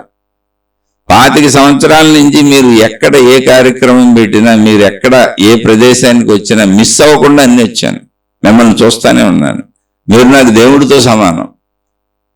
కానీ నాలో ఎటువంటి గుణమార్పు రాలేదు. మీరు చెప్పే విషయాలన్నీ వింటున్నాను, 25 ఏళ్ల నుంచి మీ చుట్టూ తిరుగుతున్నాను, మీరే దేవుడు అనుకుంటున్నాను, మీరు చెప్పే జ్ఞాన విషయాలన్నీ వింటున్నాను, కానీ నాలో గుణమార్పు రాలేదు.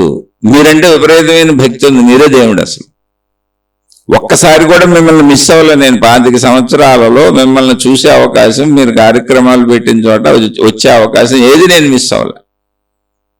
నేను ఎందుకు మారలేదు, నాలో అంటే చెడు గుణాలు పోయి మంచి గుణాలు ఎందుకు రాలేదు అని అడిగాడు. దానికి ఆయన సమాధానం చెప్పారు. ఎందుకు అంటే, నువ్వు నన్ను సంపూర్తిగా నమ్మటం వలన అన్నారు ఆయన. నువ్వు నన్ను నమ్మటం వల్ల మారలేకపోయావు అంతే. ఎందుకనంటే, నమ్మటం అనే ప్రాసెస్లో నువ్వేంటంటే, ఈయన అన్నీ నిజమే చెబుతాడు, ఈయన దేవుడు, ఈయన దేవుడితో సమానం, ఇంక ఈయన అన్ని కరెక్టే చెబుతాడు. కాబట్టి ఆయన చెప్పింది నిజమా అబద్ధమా అని నేను ఆలోచించటం పాపం అనుకున్నావు. నేను చెప్పిన విషయాన్ని పరిశీలించటం, తర్కించటం, ఆలోచించటం పాపం అనుకున్నావు. నమ్మటం పుణ్యం అనుకున్నావు. నమ్మితే ఏం జరిగింది? ఇక ఆలోచించవు, ఇక ఆచరించవు. ఈయన అన్ని మంచిగా చెబుతాడని ఏదో ఇంకా నీ చెవులు మూసుకుపోతాయి, పదాలు వినపడతాయి, కానీ వివేకం ఉండదు, విచక్షణ ఉండదు, వివేచించుకోవు, నీలో నువ్వు ఆలోచించుకోవు, దాన్ని మననం చేయు, ఇందులో సత్యమెంత అసత్యమెంత తీసుకోవు. దాన్ని జీవితంలో ఆచరించుకోవాలి అంటే నువ్వు సత్యాసత్యాలు తెలుసుకొని ఆచరణ ఆమోదయోగ్యంగా తీసుకోవాలి. కానీ నువ్వు పరిశీలించట్లా, అన్నీ నిజమే అనుకుంటూ నన్ను చూసుకుంటూ నమస్కారం పెట్టి ఇంటికి వెళ్ళిపోతున్నావు. ఇలా 25 ఏళ్లే కాదు, 2500 ఏళ్ళు తిరిగినా నువ్వు అలాగే ఉంటావని చెప్పాడు. ఇది సత్యము. నిజమైన గురువులు నిజాన్ని చెబుతారు.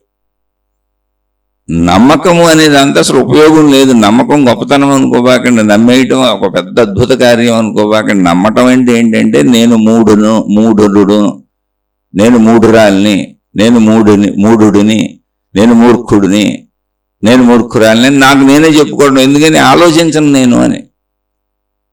నమ్మటం అంటే నువ్వేం చెప్పినా నమ్ముతాను, నువ్వేమన్నా నమ్ముతాను, నువ్వేం చెప్పి ఏం చేయమంటే చేసేస్తాను. ఎందుకు చేస్తాను, ఎందుకు చేయాలి ఆలోచించను నేను.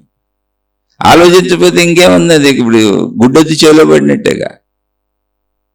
కానీ ఆలోచన కదా నీకు అసలు జ్ఞానాన్ని ఇచ్చేది. నీ స్వీయ ఆలోచన నీలో ఉంది కదా, అక్కడ దెబ్బతింటుంది ఆధ్యాత్మికత. మళ్ళీ మన భౌతిక పనులన్నింటిలో చూడండి, అన్ని పరిశీలించి చూస్తాం. ఇప్పుడు రోడ్డు మీద నేను నమ్ముతున్నాను, నేను కళ్ళు మూసుకెళ్ళిపోమే, కళ్ళు తెరుచుకొని అన్ని చూసుకుంటూ ట్రాఫిక్లో తప్పుకుంటూ జాగ్రత్తగా వెళ్తాం. వాహనాలు వేసుకెళ్ళండి, నడిచి వెళ్ళండి. భౌతికమైన ప్రతి పనిలో ఆలోచిస్తాం, ఆ సందర్భం ఏంటో చూస్తాం, ఎలా మాట్లాడాలి, ఎలా ప్రవర్తించాలి, ఎలా ఉండాలి, ఏం చేయాలి, ప్రతి దాంతో ప్రతి రిలేషన్లో ఆలోచించి చేస్తాం. అన్నీ ఆలోచించి చేస్తాం. వృత్తి వ్యాపార ఉద్యోగాలన్నీ ఆలోచించి చేస్తాం. ఎత్తుకు పొయ్యెత్తులు వేసుకుంటూ జీవిస్తాం. కానీ భక్తి అనే చోటకు వచ్చేటప్పటికి మత పెద్దలు, గురువులు, మతాలు, మార్గాలు, దేవుళ్ళు అనే చోట మాత్రం ఇంకా ఆలోచించం. అలా ఆలోచించకపోవటం, నమ్మటం గొప్పతనం అని ఎవరో నేర్పారు. ఎవరు నేర్పారు? ఈ గుడ్డితనపు గురువులే నేర్పారు. వాళ్ళు అలాగే నమ్ముతారు, మహిమలు అద్భుతాలు. వాళ్ళు కూడా ఆలోచించరు. అది ప్రాబ్లం. ఆలోచించే వాళ్ళు అసలు ఈ దేవుడు ఎవరు, ఈ దేవత ఎవరు, ఈ విధానం ఏంటి, ఈ మతం ఏంటి, ఈ పద్ధతి ఏంటి, ఈ జ్ఞానం ఏంటి, ఈ పుట్టుకేంటి, ఈ చావేంటి, ఈ సృష్టి ఏంటి అని ఆలోచిస్తారు. ఆలోచించే వాళ్ళకి ఆత్మజ్ఞాన చదువు, ఆధ్యాత్మిక చదువు. నమ్మే వాళ్ళకి మత ప్రచారాలు, మార్గ ప్రచారాలు, దైవ ప్రచారాలు, గురు ప్రచారాలు, అద్భుతాలు, మహిమలు, మాయలు. మీకు ఎటు కావాలంటే ఎటు వెళ్ళొచ్చు. ఎక్కువ మంది వాళ్ళే ఉంటారని చెప్పాక ప్రపంచంలో నమ్మే వాళ్ళే 95% ఉంటారు. ఓ 5% ఎక్కడన్నా ఇళ్ళు ఉంటారేమో. నమ్మకుండా అంటే, నమ్మకపోవటం అనేది ఎదుటి వ్యక్తిని అవమానించటం కాదు. నేను జ్ఞానాన్ని పొందటం, నమ్మకంతో అసలు అవసరమే లేదు. నమ్మకం అంటే ఏంటో తెలుసా? నాకు తెలియదు, వారు చెప్పారు కనుక నేను నమ్ముతున్నాను అని. నీకు తెలియదు, ఇంకా నమ్మినా ఒకటే నమ్మకపోయినా ఒకటేగా. ఆలోచించండి. నాకు తెలియదు, వారు చెప్పారు కనుక నమ్ముతున్నాను అన్నావు అనుకో, ఇప్పుడు వారు చెప్పారు నమ్మావు, నీకు తెలియదుగా, తెలియనట్టే. నమ్మినాక కూడా తెలియనట్టే. నమ్మక ముందు స్థితి ఏంటో నమ్మిన తర్వాత స్థితి కూడా అదే, తెలియనట్టే. ఎందుకంటే నీకు తెలియదు, నాకు తెలియదు, వారు చెప్పారు కనుక నమ్ముతున్నాను అంటే అర్థం ఏంటి? నాకు తెలియదు, వారు చెప్పారు కనుక నమ్ముతున్నాను అనేదాన్ని మీరే పరిశీలించుకోండి. నమ్మక ముందు స్థితి ఏంటో నమ్మిన తర్వాత స్థితి కూడా అదే. అందుకే ప్రపంచవ్యాప్తంగా ఎంతమంది, ప్రతి ఒక్కళ్ళకి ఏదో ఒక దేవుడు ఉంటాడు, ఏదో ఒక మతం ఉంటుంది. ప్రతి ఇంట్లో ఏదో ఒక మతం, ఏదో ఒక దేవుడు ఉంటాడు. ఉన్నా ప్రపంచవ్యాప్తంగా నేరాలు, ఘోరాలు, మోసాలు ఎందుకు మారలేదు, ఎందుకు పోలేదు, ఎందుకు మనుషులు మంచిలోకి రాలేదు, మంచి ఎందుకు పెరిగిపోలేదు? ఎంతమంది దేవుళ్ళు, ఎన్ని మతాలు ఉన్నాయంటే నమ్ముతున్నారు. నమ్ముతున్న వాళ్ళందరూ ఎప్పుడు పరిశీలించుకోండి, మీరు నమ్మకం ముందేంటో నమ్మిన తర్వాత కూడా అంతే. ఆర్తులుగా, అర్ధార్థులుగా, కేవలం మీ స్వలాభం కోసం, మీ స్వీయ రక్షణ కోసం నమ్ముతున్నారు అంతే తప్ప అక్కడ విచక్షణ లేదు, వివేకం లేదు, తెలుసుకోవాలన్న జిజ్ఞాస కానీ తపన కానీ ఏమీ లేదు. ఇప్పుడు దేవుడు ఎవరన్నా ఇందాక చెప్పుకున్నాం, మనుషులు ఇలా తయారు చేసుకొచ్చింది ఇప్పుడు మతాలుగా స్థిరపడిపోయింది ఆదిమ మానవుడి నుంచి. అదే మనసులో ఉండిపోయింది, మహిమలో, మాయలో, అద్భుతాలు, నమ్మకం. దేవుడు అనేది నమ్మకం. నమ్మకం అనేది ఎందుకంటే భయానికి, అవసరాలకి, కోరికలకి మనిషి ఏర్పాటు చేసుకున్న వ్యవస్థ. ఈ సృష్టి ఎందుకు అంటే అసలు సృష్టి ఎందుకు కాదు, సృష్టి ఉంది అక్కడ. ఎందుకని మా అంటానికి మనం ఎవరో సరిపోం, మనం కూడా అందులోనే ఉన్నాం. ఈ సృష్టి ఎందుకు అన్నప్పుడు సృష్టి ఎందుకు కాదు, సృష్టి ఉంది, అది సత్యము. ఇప్పుడు ఇది ఉండటానికి కారణం ఏంటి, అది మనకు కావాల్సింది. ఎందుకు అనే దానికి ఇక్కడ రీజన్ లేదు. ఇప్పుడు పెళ్ళి ఎందుకు అంటే నాకు శారీరక కోరికల కోసం, ఆహార పదార్థాలు ఎందుకంటే ఆకలి కోసం, సినిమాలు, షికారులు ఎందుకంటే ఎంటర్టైన్మెంట్ కోసం, డబ్బు ఎందుకు వృత్తి వ్యాపార ఉద్యోగాలు సంపాదిస్తుంటే బ్రతకటం కోసం. అలాగే సృష్టి ఎందుకు అనడానికి ఆన్సర్ అది కాదు, అలాంటి ఆన్సర్ కాదు. సృష్టి అనేది అలా ఉన్నది, అది శాశ్వతముగా ఉన్నది. శాశ్వతముగా ఉండటం అంటే ఏంటి? మానవ జాతి ఎప్పటికీ శాశ్వతంగా ఉంటుంది. ఇప్పుడు నేనున్నాను, మనందరం ఇప్పుడు మాటలు చెప్పుకుంటున్నాం, మనం ఉన్నాం, మనందరికీ పిల్లలు ఉంటారు. మళ్ళీ మన పిల్లలు పెరిగి పెద్దవాళ్ళే పెళ్లి చేసుకుని వాళ్ళు పిల్లల్ని కంటారు. మనం చనిపోతాం. మన ముందు మన తాత ముత్తాతలు చనిపోయారు, ఆ వరుసలో మన తాతలు చనిపోయారు, తర్వాత మన తండ్రులు చనిపోతారు, తర్వాత మనం చనిపోతాం. ఈ వరుసలో చనిపోయేవాళ్ళు చనిపోతుంటే పుట్టేవాళ్ళు పుట్టుకుంటూ వెళ్తున్నారు. నా పిల్లలు, నా మనవాళ్ళు, నా మనవరాళ్ళు, మళ్ళీ తరాలు ముందుకెళ్ళిపోతుంటాయి. అంటే ఎప్పటికీ శాశ్వతత్వము అంటే అర్థం ఏంటంటే ఎప్పటికీ మానవ జాతి శాశ్వతంగా ఉంటుంది, ఎప్పటికీ వృక్ష జాతి శాశ్వతంగా ఉంటుంది, ఎప్పటికీ జంతు జాతి శాశ్వతంగా ఉంటుంది, ఎప్పటికీ సృష్టిలో నువ్వు ఎన్ని చూస్తున్నావు అవన్నీ శాశ్వతంగా ఉంటాయి. మొత్తం ఇవన్నీ కలిపితే సృష్టి, ప్రకృతి, విశ్వము అని, జగత్తు అని మనం పిలుచుకుంటున్నాం. ఎప్పటికీ సృష్టి శాశ్వతంగా ఉంటుంది. సృష్టిలోని విషయాలు మారుతూ ఉంటాయి. ఇప్పుడు మన తరం మారిపోద్ది. మన ముత్తాతల తరం వెళ్ళిపోయింది, చనిపోయారు. మన తాతల తరం వెళ్ళిపోయింది, వాళ్ళు చనిపోయారు. ఇప్పుడు మన తండ్రులు ఉన్నారు, వాళ్ళు పెద్దవాళ్ళు అవుతున్నారు, మనం పెద్దవాళ్ళు అవుతున్నాం. తర్వాత మన తండ్రులు వెళ్ళిపోతారు, తర్వాత మనం వెళ్ళిపోతాం, తర్వాత మన పిల్లలు, మన మనవాళ్ళు, మళ్ళీ వాళ్ళు. అభివృద్ధి ఉంది, మన నుంచి ముందుకెళ్తుందిగా. వెనక తరాలు నశించిపోతుంటే ముందు తరాలు వ్యాప్తి చెందుతున్నాయి. ఇలా జంతువులన్నింటికి ఎలాగే జరుగుద్ది, వృక్షాలకు ఎలాగే జరుగుద్ది, యావత్ సృష్టికి ఎలాగే జరుగుద్ది ఈ ప్రాసెస్. అంటే ఇప్పుడు సృష్టి అనేది మొత్తం సృష్టిగా శాశ్వతం, ప్రకృతిగా శాశ్వతం, జగత్తుగా శాశ్వతం. అంటే దాన్ని ఇప్పుడు ఎందుకు వచ్చింది అని ప్రశ్న ఇవ్వకూడదు, ఎందుకు ఉన్నది అని ప్రశ్న కూడా ఇవ్వకూడదు. ఉంది అంతే. అది ఆ ఉన్నదాని మూలం ఏంటో తెలుసుకో, ఈ సృష్టి ఏంటో తెలుసుకో, దాన్ని తెలుసుకో అంతే. ఎందుకని అది శాశ్వతం. మరి మనుషులు పోతున్నారు కదండి, మానవ జాతి పోదు, వృక్ష జాతి పోదు. నేను చెప్పింది శాశ్వతం. సృష్టి అనేది ఎప్పుడు శాశ్వతం, దానిలో అది మార్పులు చెందుతూ ఉంటుంది. ముందు తరం వెళ్ళిపోతూ ఉంటుంది, మళ్ళీ వెనక తరం పుట్టుకొస్తూ ఉంటుంది. వెనక తరాలు వెళ్ళిపోతూ ఉంటాయి, ముందు తరాలు పుట్టుకొస్తూ ఉంటాయి. అలా నడుస్తూనే ఉంటుంది అది. అలాగే సృష్టి శాశ్వతం, ప్రకృతి శాశ్వతం. అయితే ఈ శాశ్వతత్వంలో ఒక చైన్ లింక్ లాగా ఏదో పోవటం, అంటే జననం ఉంది, మరణం ఉంది, జననం ఉంది, మరణం ఉంది. ఇదంతా ఏంటి? ఇది ఎందుకు జరుగుతుంది? అసలు దీనికి కారణం ఏంటి అని.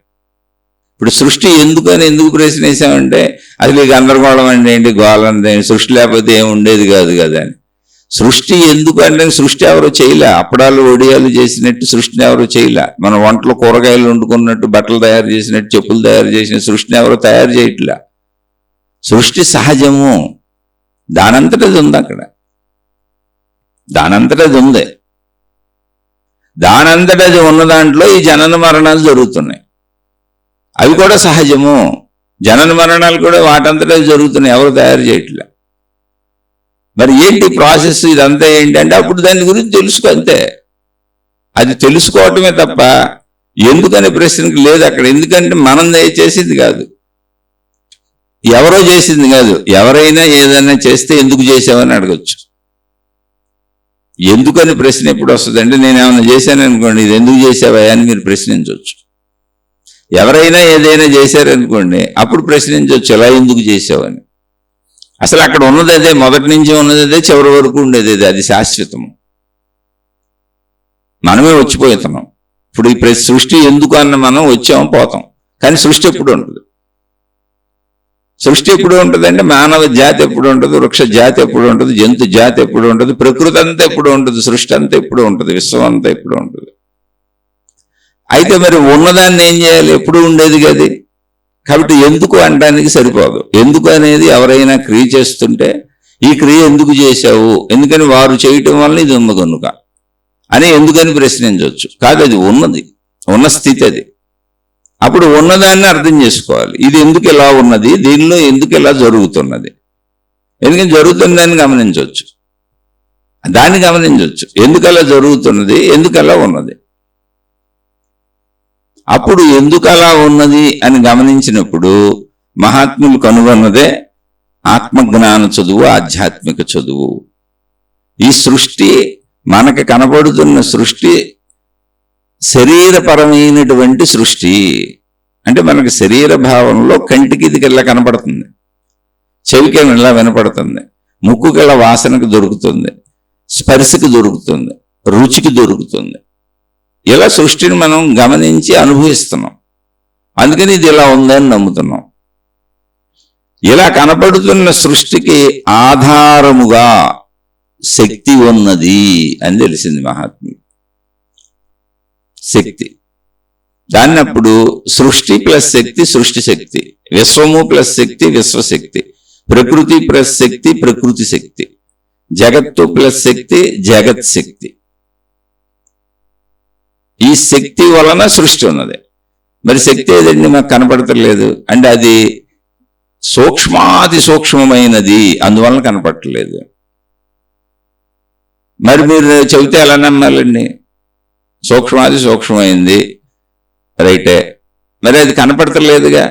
మీరు సూక్ష్మాది సూక్ష్మమైంది కనుక కనపడతలేదు అంటున్నారు, పోనీ వినపడట్లేదుగా, పోనీ శబ్దానికి దొరకట్లేదుగా, స్పర్శకి దొరకట్లేదుగా, వాసనకి దొరకట్లేదుగా, రుచికి దొరకట్లేదుగా. మరి ఎలా ఉందని ఎలా అనాలి అంటే ఉందని కనపడుతుంది కానీ నువ్వు దాన్ని పట్టించుకోవట్లా, ఉంద నీకు వినపడుతుంది కానీ నువ్వు దాన్ని పట్టించుకోవట్లా. అది ఉంది అక్కడ, తెలుస్తుంది నీకు. ఏంటది? నీకు కనపడుతున్న ఆకాశమే. సృష్టి ఒక్కటే కనపడుతుంది నీకు. ఇప్పుడు చెట్టు ఉంది, చెట్టు పక్కన ఖాళీ కనపడుతుందిగా. చెట్టు కింద భూమి ఉంది, చెట్టుకు పైన ఖాళీ కనపడుతుంది, చెట్టు చుట్టూ ఖాళీ కనపడుతుందిగా. ఓ మనిషి నుంచున్నాడు, భూమి మీద నుంచున్నాడు, మనిషి చుట్టూ ఖాళీ కనపడుతుంది, మనిషి పైన ఖాళీ కనపడుతుందిగా. అలా నువ్వు చూస్తున్న సృష్టిలో ఖాళీ కనపడుతున్నది కదా, ఆ ఖాళీని నువ్వు ఎందుకు గుర్తించట్లేదు? అది ఖాళీ కాదు, శక్తి, అదే ప్రదేశము. ఇప్పుడు సృష్టి ఎక్కడుంది? ప్రదేశంలో ఉంది. అంటే సృష్టి ఉండాలంటే ప్రదేశం ఉండాలి. ఆ ప్రదేశమే ఆకాశము, అదే శక్తి. ఇప్పుడు ఆకాశం లేకపోతే అసలు సృష్టి ఉండే అవకాశం ఉందా? అంటే ప్రదేశం లేకపోతే చెట్టు ఉంటుందా, మనిషి ఉంటాడా, జంతువు ఉంటుందా, సృష్టిలో ఏదైనా ఉంటుందా? కుదరదుగా, ప్రదేశం ఉండాలిగా. కాబట్టి సృష్టి ముందా ప్రదేశం ముందా అంటే ప్రదేశము ముందు సృష్టి, ప్రదేశం ఉంటే ఉంటుంది. ఇప్పుడు సృష్టి ఎక్కడ ఉంది? ప్రదేశంలో ఉంది. ప్రదేశం ఎక్కడుంది? సృష్టిని తనలో ఉంచుకొని సర్వవ్యాపకంగా ఉంది. అదేంటి? అదే ఆకాశం నీకు కనపడుతుందిగా. కనపడతలేదండి, కంటికి ఆకాశం కనపడుతుందిగా. ఖాళీ అని చెబుతున్నావుగా, ఖాళీ కనపడటమేగా. అక్కడ ఏమీ లేదు అని చెబుతున్నావు, ఇక్కడ ఏదో ఉందని చెబుతున్నావు. ఇక్కడ కొండ ఉంది, ఇక్కడ మనిషి ఉన్నాడు, ఇక్కడ జంతువు ఉంది, ఇక్కడ గోడ ఉంది, ఇక్కడ ఇల్లు ఉంది, ఇక్కడ నది ఉంది, ఇక్కడ సముద్రం ఉంది, ఇక్కడ సూర్యుడు ఉన్నాడు, ఇక్కడ ప్రార్థనాలయం ఉంది, ఇక్కడ ఫలానా మత ప్రార్థనాలయం ఉంది అని చెబుతున్నావు కదా. అలాగే ఇక్కడ ఖాళీ ఉందని చెప్పవేంటి? అంటే నువ్వు ఖాళీని తీసుకోవట్లా. కానీ ఇవన్నీ ఎక్కడ ఉన్నాయి? ఖాళీలు ఎక్కువ, ఖాళీలో ఉన్నాయి అన్నీ. ఖాళీని కూడా నీ కన్ను చూస్తుంది, కానీ అది ఖాళీ శూన్యం అనుకొని తిరిగేస్తున్నావు. కాదు, ఖాళీ అని నువ్వు అన్నప్పుడు అది ఖాళీనేగా. ఖాళీ ఉందిగా. వస్తువు ఎలా ఉందో, పదార్థం ఎలా ఉందో, మనిషి ఎలా ఉన్నాడో, జంతువు ఎలా ఉందో, ఖాళీ కూడా అలాగే ఉంది. కాబట్టి ఖాళీని కూడా గుర్తించు.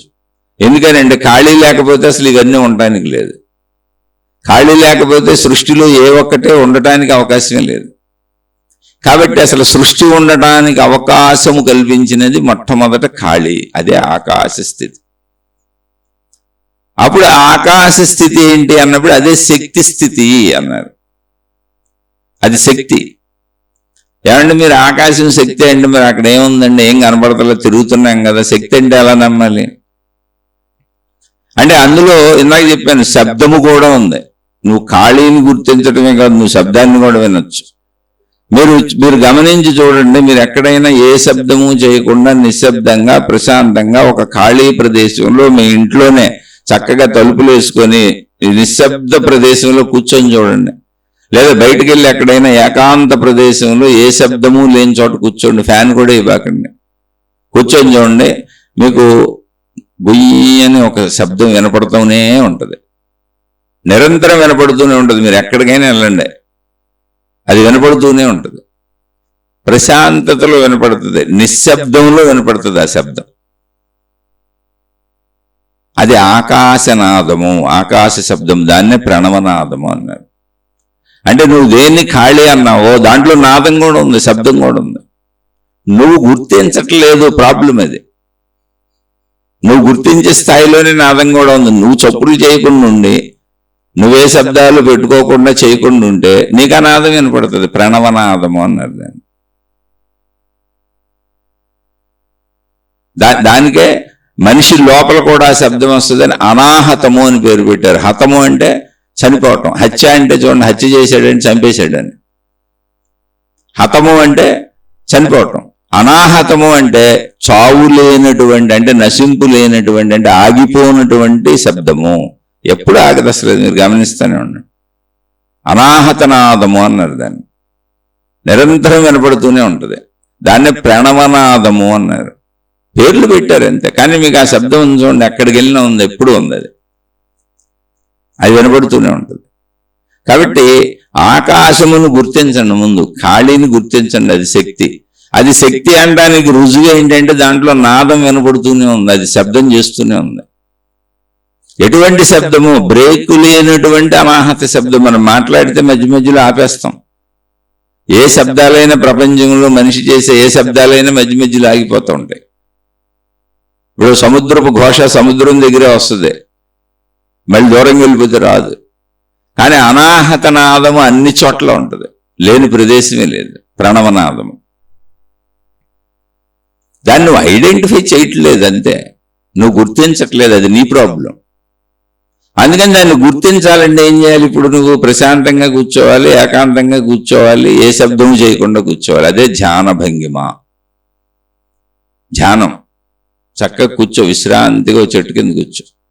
ఇప్పట్లాగా అప్పట్లో కరెంటులు లేవు కాబట్టి చెట్ల కింద చక్కగా విశాలంగా కూర్చునేవాళ్ళు, కాస్త గాలి తగులుద్ది, వెలుతురు తగులుతుంది. ఇప్పుడు మనం ఇంట్లో ఫ్యాన్ వేసి కూర్చోవచ్చు, తలుపులు వేసి కూర్చోవచ్చు.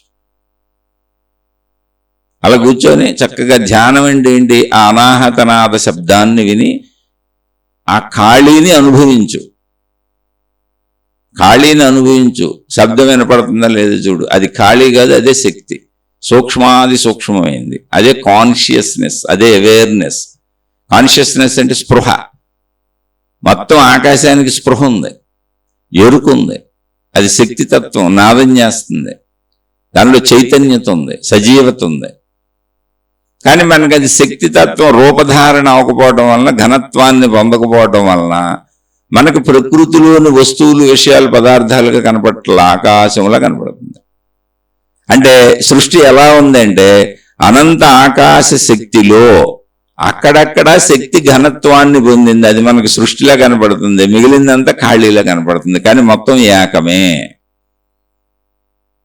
ఆకాశముగా అది ఏకమే. దాంట్లో నాదం ఉంది, దాంట్లో ఖాళీ ఉంది, చైతన్యం ఉంది, ఎరుకు ఉంది, స్పృహ ఉంది. ఇవన్నీ మామూలు ఆకాశంలో అన్నీ ఉన్నాయి. కానీ ఎక్కడెక్కడైతే అది ఇంకా ఘనత్వాన్ని పొందిందో, ద్రవత్వాన్ని పొందిందో, అదంతా మనకు సృష్టిగా కనపడుతుంది. అంటే ఆ ద్రవత్వము, ఘనత్వము పొందింది ఎలా ఉంది? అందులోనూ స్పృహ ఉంది, అందులోనూ ఎరుకుంది, అందులోనూ చైతన్యత ఉంది. అందుకే నేను మనిషిని అనుకుంటున్నాం. కానీ ఘనత్వాన్ని పొందిన దశ మంది. ఘనత్వాన్ని పొందిన దశ ఏంటి? మన శరీరం. ఇప్పుడు ఆ శక్తిని ఎలా పట్టుకోవాలి? బయట పట్టుకోలేంగా ధ్యానం కూర్చున్నాం, నాదం వినపడుతుంది, నాదం వినపడుతుంది, ప్రశాంతంగా కూర్చున్నావును.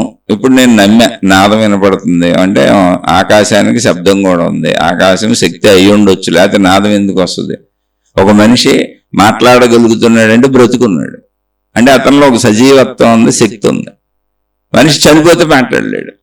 అలా ఒక సజీవత్వము, చైతన్యత ఉంది కనుక ఆకాశంలోంచి నాదం వినపడుతుంది. అనాహత నాదము, ప్రణవనాదము పేర్లు పెట్టారు, శబ్దము అని. అయితే అది అనాహత నాదము, నాదము అని ఎందుకంటే ఇంకా ఆగదు, అది నాన్ స్టాప్ అనమాట.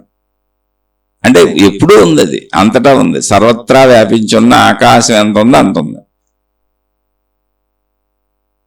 ఇప్పుడు నేను ఆ శక్తి నాదం వరకు ఒప్పుకున్నా, తెలిసింది. కానీ శక్తి అనుభవాన్ని ఎలా పొందాలి అంటే ఏమీ లేదు. ఘనత్వాన్ని పొందింది ఏంటి? శక్తి, శరీరము.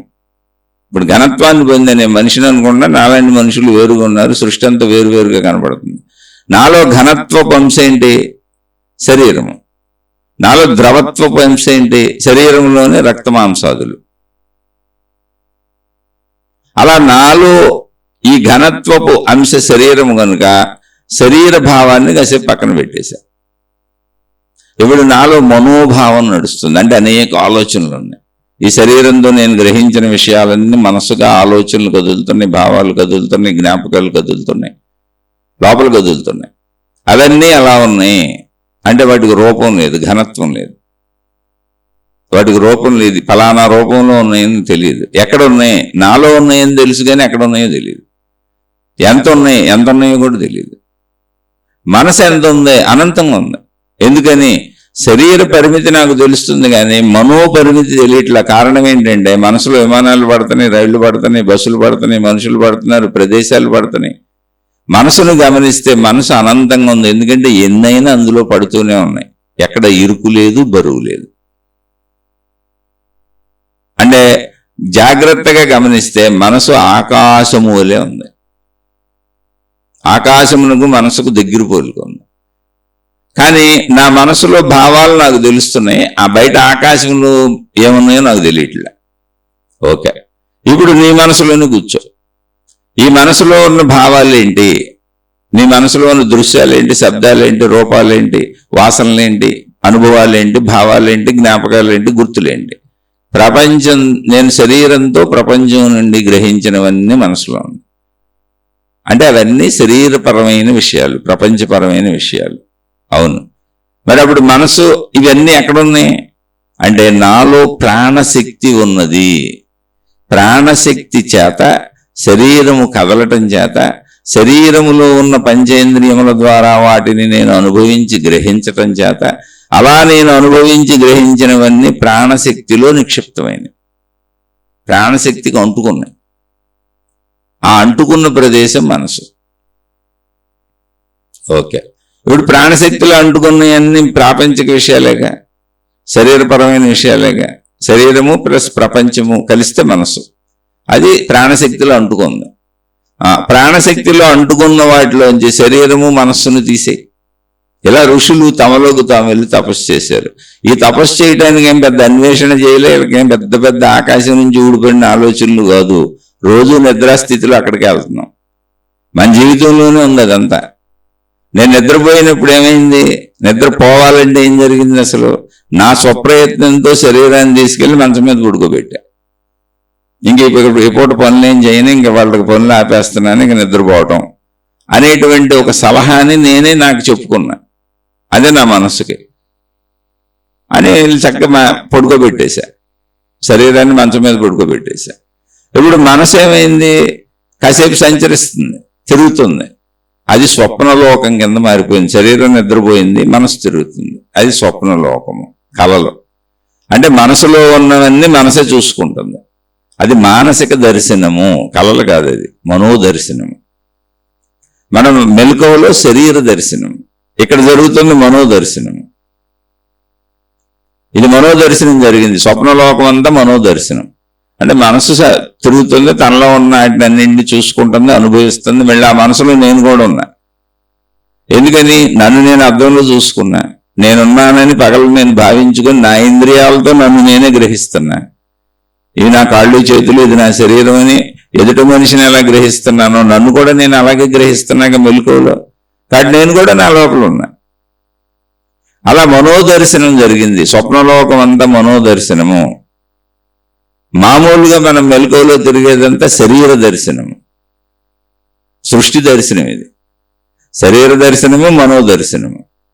అలా స్వప్నం అయిపోయినాక కాసేపటికి మనసు కూడా శాంతించిపోయింది, ఆగిపోయింది. ఇప్పుడు నేను నిద్రలోకి వెళ్ళిపోయి, గాఢ నిద్రలోకి. ఓకే, ఇప్పుడు నేను ఎక్కడున్నాను, ఎవరికాళ్ళు ప్రశ్న వేసుకోవటం, ఎవరికాళ్ళు ప్రశ్న వేసుకోండి. ఎక్కడున్నాను ఇప్పుడు, నిద్రలో ఎక్కడున్నాను? ఇదేమి అతి తెలివి ప్రశ్న, తెలివి తక్కువ ప్రశ్న కాదు, ఇది సరైన ప్రశ్న. నిద్రలో నేను బ్రతికే ఉన్నానా, చనిపోయి ఉన్నానా? చనిపోతే చనిపోయాడు, చనిపోయింది అంటారుగా.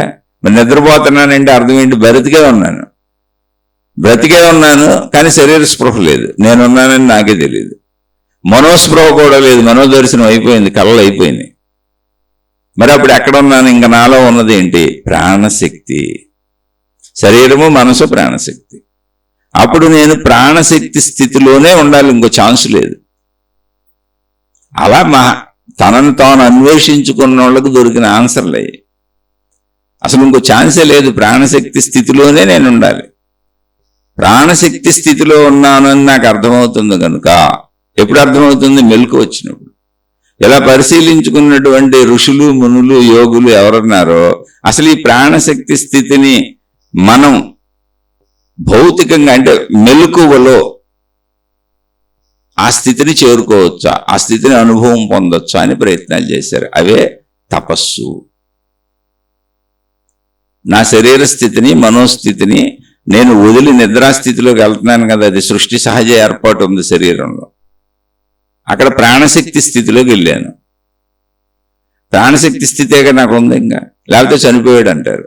ఇప్పుడు ఈ ప్రాణశక్తి స్థితిని నేను మెలకువలో సాధన చేసి పొందొచ్చా అంటే, శరీర స్థితిని నా అంతటా నేనే తెలుస్తూ వదిలి, ఎరుకుతో వదిలి, మనోస్థితిని నా అంతటా నేనే వదిలి, అంటే శరీరాన్ని కదపకుండా, మనసును కదపకుండా ప్రాణశక్తి స్థితిలో కూర్చోవచ్చా, నిద్రాస్థితిలో లాగా అని ట్రై చేశారు.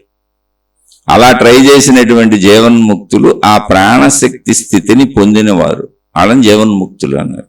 వాళ్ళకి ఏమర్థమైందంటే, మొత్తం సృష్టి శక్తి అంతా ఒక్కటే, అదే ఆకాశ శక్తి.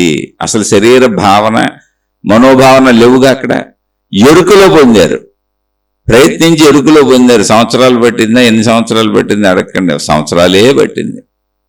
జీవిత కాలాలు తపస్సులు చేశారు. వాళ్ళప్పుడు ప్రాణశక్తి స్థితిని అనుభూతి చెంది, అయ్యా ప్రాణశక్తి స్థితి ఆకాశ స్థితిలాగా సర్వవ్యాపకముగా ఉన్నది, అది సృష్టి భావంలాగా వేరువేరుగా లేదు. ఆ ప్రాణశక్తి స్థితిలో సృష్టి భావం కలుగుతున్నది.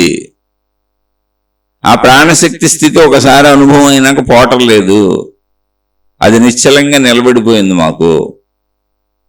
ఇప్పుడు ఆ స్థితిలోంచి సృష్టి స్థితిలో తిరుగుతున్నాం. అంటే ఆకాశ స్థితిలో నిలబడిపోయి మనసు ఆకాశ స్థితిలోంచి సృష్టించి వస్తుంది, నాలోనే ఉన్న సృష్టి. అందుకే సృష్టి మొత్తానికి కారణభూతమైన శక్తి ఒక్కటే అని చెప్పారు. అప్పుడు శరీర భావన పోయింది, మృత్యుభయం పోయింది, కోరికలు, విపరీతమైన కోరికలు, లాలసలు పోయినాయి, ఆశలు పోయినాయి, చెడు గుణాలన్నీ పోయినాయి. జస్ట్ ఊరికనే శరీరం ఏదో మనం వేసుకున్న చొక్కా లాంటిది, ప్యాంట్ లాంటిది, ఊరినే దాన్ని చొక్కా ప్యాంటు మురుగు పెడితే ఉతుక్కొని ఆరేసుకున్నట్టుగా శారీరక అవసరాలు తీర్చుకుంటే చాలు అన్న భావన మిగిలిపోయింది. ఊరినే మలమూత్ర విసర్జనలు వచ్చినాయి, తీర్చుకున్నాను, నిద్ర వస్తుంది, నిద్రపోతాను, ఆకలి దప్పులు ఉన్నాయి, తీర్చుకుంటాను. అలా ఒక సామాన్య భావన. ఒకవేళ భార్యాభర్తల కోరికల ఆలోచన వస్తే తీర్చుకుంటాను. కానీ చాలా అతి తక్కువ సామాన్య భావన, లాలసలు పోయినాయి, ఆశలు, అత్యాశలు, కోరికలు పోయినాయి, జస్ట్ అవసరాలు మిగిలినాయి. ఆ అవసర జీవితాలు జీవించుకుంటూ వచ్చిన వాళ్ళు ఋషులు, మునులు, యోగులు, కుటుంబాలుగా మనకు ముందు దీన్ని వారసత్వంగా అందించుకుంటూ వచ్చారు. కుటుంబ వ్యవస్థ తయారు చేసింది వాళ్ళే. జంతువుల్లాగా బ్రతుకుతున్న మనం కాదు, కుటుంబ జీవితాలు ఏర్పరచుకుంటే ఒక ధర్మంగా మానవ జాతి ముందుకెళ్తుందని ఇటువంటి ఆత్మజ్ఞానులు కుటుంబ జీవితాలు ఏర్పాటు చేశారు. జంతువులాగా జీవించకూడదు, జంతువుల్లాగా. అలా కుటుంబ వ్యవస్థ మనకు ముందు వచ్చింది. వాళ్ళే ఆధ్యాత్మిక చదువు, ఆత్మజ్ఞానం చదువు చెప్పారు. ఇలా కుటుంబ జీవితాలు జీవించుకుంటూ తగుమాత్రంగా జీవిస్తూ మీ యొక్క సంపూర్ణ ఎరుకను మీరు తెలుసుకోండి అని. సృష్టి ఎందుకు కాదు, శక్తి ఉన్నది, శక్తిలో సృష్టి వ్యక్తమవుతున్నది.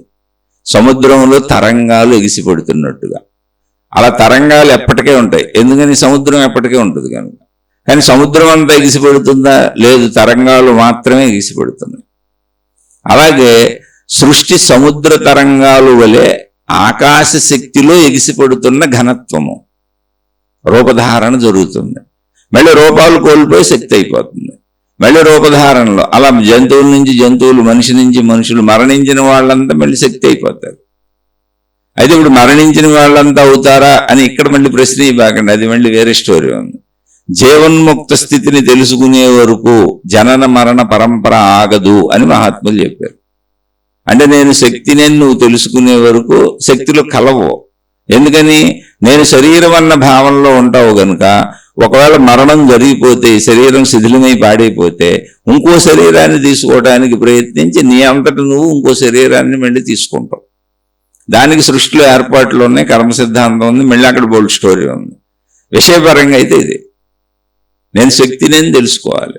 తెలుసుకుంటే ఆకాశ స్థితి నుంచి మిగిలిన సృష్టిని చూస్తాం. అంటే నాలోనే ఇదంతా ఉందని, నాలోనే ఇదంతా ఉన్నప్పుడు, ఇదంతా నా భాగం, నా అంశమే అయినప్పుడు, నాలోని భాగమే సృష్టి అంతా అయినప్పుడు అసలు ఇంకో దానికి హాని ఎందుకు చేస్తాను నేను? ఇప్పుడు మన శరీరంలో మన చెయ్యల్లి మన కాళ్ళను గెలదుగా, మన ఏళ్ళెళ్ళి మన కన్నును పొడుచుకోదుగా, మొత్తం శరీరాన్ని రక్షించుకుంటాం. అలాంటి ఏకత్వ భావన ఏర్పడుతుంది. కాబట్టి సృష్టి ఎందుకు కాదు, సృష్టి ఉంటుంది, ఉన్నది అంతే. నేను శక్తిని తెలుసుకుంటే నీకు సృష్టి స్థితి అర్థం. సృష్టి అనేది ఒక స్థితి, శక్తి అనేది ఒక స్థితి, రెండు శాశ్వతమైనవే. సృష్టి శాశ్వతమే, సముద్ర తరంగాలు శాశ్వతమే. ఎప్పటి వరకు శాశ్వతం? సముద్రం ఉన్నంత వరకు అది శాశ్వతం. ఎందుకని? సముద్రపు లక్షణం అది. సముద్రంలో చైతన్యత ఉండటం వలన ఆ చైతన్యత తరంగములుగా ఎగిసిపడుతుంది. కానీ మొత్తం సముద్రం ఎగిసిపడతల్లా, అందులో కొంత భాగం ఎగిసిపడుతుంది. అలాగే మొత్తం శక్తి అంతా సృష్టి అవలా, మొత్తం శక్తి అంతా ఆకాశం వలె ఖాళీగానే ఉంది. మీరు గమనించి చూడండి. అందులో ఒక 1% అక్కడక్కడ సృష్టిగా ఎగిసిపడుతున్నది. కాబట్టి సృష్టి సత్యమే, శాశ్వతమే, శక్తి సత్యమే, శాశ్వతమే. సృష్టిలో జరిగే మార్పులు ఉన్నాయి, మార్పులకు లోనవుతూ ఉంటుంది సృష్టి, అవి అశాశ్వతము. మార్పులకు లోనవుద్ది నిరంతరం సృష్టి, శక్తి మార్పులకు లోనవ్వదు. కానీ శక్తి, సృష్టి రెండు శాశ్వతము. కాబట్టి ఎందుకనే ప్రశ్నే లేదు. నేను శక్తిని తెలుసుకుంటే మొత్తం అర్థం అవుద్ది అంతే. దానికి ఆత్మజ్ఞానం చదువు, ఆధ్యాత్మిక చదువు చక్కగా చదువుకొని ఆసక్తి ఉన్నవాళ్ళు, అంటే జిజ్ఞాసువులు, ఆ జిజ్ఞాస ఉన్నవాళ్ళు ముముక్షువులు అవ్వచ్చు చదువుకొని. అటువంటి వారు మాత్రమే వినండి. మిగిలిన వాళ్ళు మాయలు, మహిమలు, అద్భుతాలు, నమ్మకాలు ఇవన్నీ ఉన్నవాళ్ళు మీ మార్గాల్లో మీరు హాయిగా సాగిపోండి. అసలు వినకండి ఇవి. ఎందుకంటే ఎవరి స్థితిని బట్టి వాళ్ళు ప్రయాణించాలి, లేకపోతే గందరగోళం అయిపోతుంది.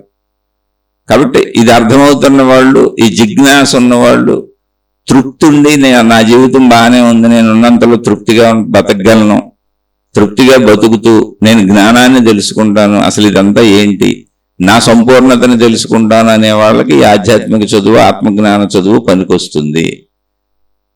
ఇదంతా ఒక ఆధ్యాత్మిక విద్యాలయం. ఎవరికి? జిజ్ఞాసువులకి, ముముక్షువులకి. మామూలుగా ఇంకా కోరికలు, ఆర్తులు, అర్ధార్థులు, అబ్బి లేదండి మా అవసరాలే తీరలేదు, మా కోరికలే తీరలేదు, ఈ బాధలు పడలేకపోతున్నాం, ఈ కష్టాలు పడలేకపోతున్నాం, ఈ కన్నీళ్లు పడలేకపోతున్నాం, మమ్మల్ని ఎవరో రక్షించాలి, ఎవరో కాపాడాలి అనుకున్న వాళ్ళు మీ నమ్మకాలతో, చాలా మతాలు ఉన్నాయి, చాలా మంది గురువులు ఉన్నారు, చాలా మంది మాతాజీలు ఉన్నారు, ప్రపంచవ్యాప్తంగా అనేక సంస్థలు పనిచేస్తున్నాయి. రెండు మా దగ్గరికి, మా దేవుడు మీ కోరికలు తీరుస్తాడు, మా దేవత మీ కోరికలు తీరుస్తుంది, మేము చెప్పినవన్నీ చేయండి, చేస్తే మీ కోరికలు తీరిపోతాయి అనేవాళ్ళు బోల్డ్ మంది ఉన్నారు, నమ్మమని చెప్పేవాళ్ళు బోల్డ్ మంది ఉన్నారు. నమ్ముకుంటూ వెళ్ళిపోండి, అది ఎవరిష్టం వాళ్ళది. ఇక ఇది నచ్చని వాళ్ళు, ఇది మెచ్చని వాళ్ళు, అకారణ ద్వేషాలు పెంచుకునే వాళ్ళు కొంతమంది ఉంటారు. ఎప్పుడు మానవ సమూహంలో ఈ జాతి కొంత ఉంటుంది. సంబంధం లేకపోయినా అకారణ ద్వేషాలు పెంచుకుంటూ ఉంటారు, సంబంధం ఉన్నా అకారణ ద్వేషాలు పెంచుకుంటూ ఉంటారు. ఈ అకారణ ద్వేషపరులకి నేను చెప్పేది ఒకటే, అయ్యా మీ పాదాలకు నమస్కారం, అమ్మ మీ పాదాలకు నమస్కారం, నేను అతి సామాన్యుడను. నేను చెప్పిన దాంట్లో ఎవరైనా వినేవాళ్ళు కూడా మంచి ఉంటే తీసుకోండి, చెడు ఉంటే వదిలేయండి అని ప్రతి శీర్షికలోనూ చెబుతున్నాను. ఈ శీర్షికలో కూడా చెప్పాను, ఇప్పుడు మీ ముందే చెప్పాను. అలాగే మీరు అసలు ఇది వినకండి, నేను సామాన్యుడిని, నన్ను క్షమించి వదిలివేసి మీ అకారణ ద్వేషాలు పెంచుకోకుండా, ఈ గందరగోళాలు పెట్టుకోకుండా హాయిగా మీ మార్గాల్లో మీరు వెళ్ళిపోండి. మీరు గందరగోళం పడకండి, మాకు గందరగోళాలు తయారు చేయకండి. శాంతియుత జీవితానికి మేము ప్రయత్నించుకుంటున్నాం, నేను ప్రయత్నించుకుంటున్నాం, ముఖ్యంగా శాంతిగా బతకటానికి, హాయిగా బతకటానికి, మంచిగా బ్రతకటానికి. అందుకు ఈ శీర్షికలు వాడుకుంటున్నా. నాకు సత్కాలక్షేపంగా, సద్భావ కాలక్షేపంగా, సజ్జన సాంగత్యంగా ఇది నాకు ఉపయోగపడుతున్నాయి. ఓ గంటో అరగంటో ఈ భావాల్లో హాయిగా మనసు నిలబడుతుంది. ఇది ఒక భావధ్యానం, ఇది ఒక భావ తపస్సు. నాకు నన్ను నేను మంచిగా ఉంచుకోవటానికి అంతే, అంతకు మించి ఇందులో ఏ విశేషత లేదు. ఇదంతా సామాన్యతే. కనుక నన్ను క్షమించి మీ మార్గాల్లో మీరు హాయిగా సాగిపోండి. శుభమస్తు. మీకు, మీ కుటుంబ సభ్యులకు మేలు చేకూరుగాక. మరలా మరొక కొత్త శీర్షికతో కలుసుకుందాం.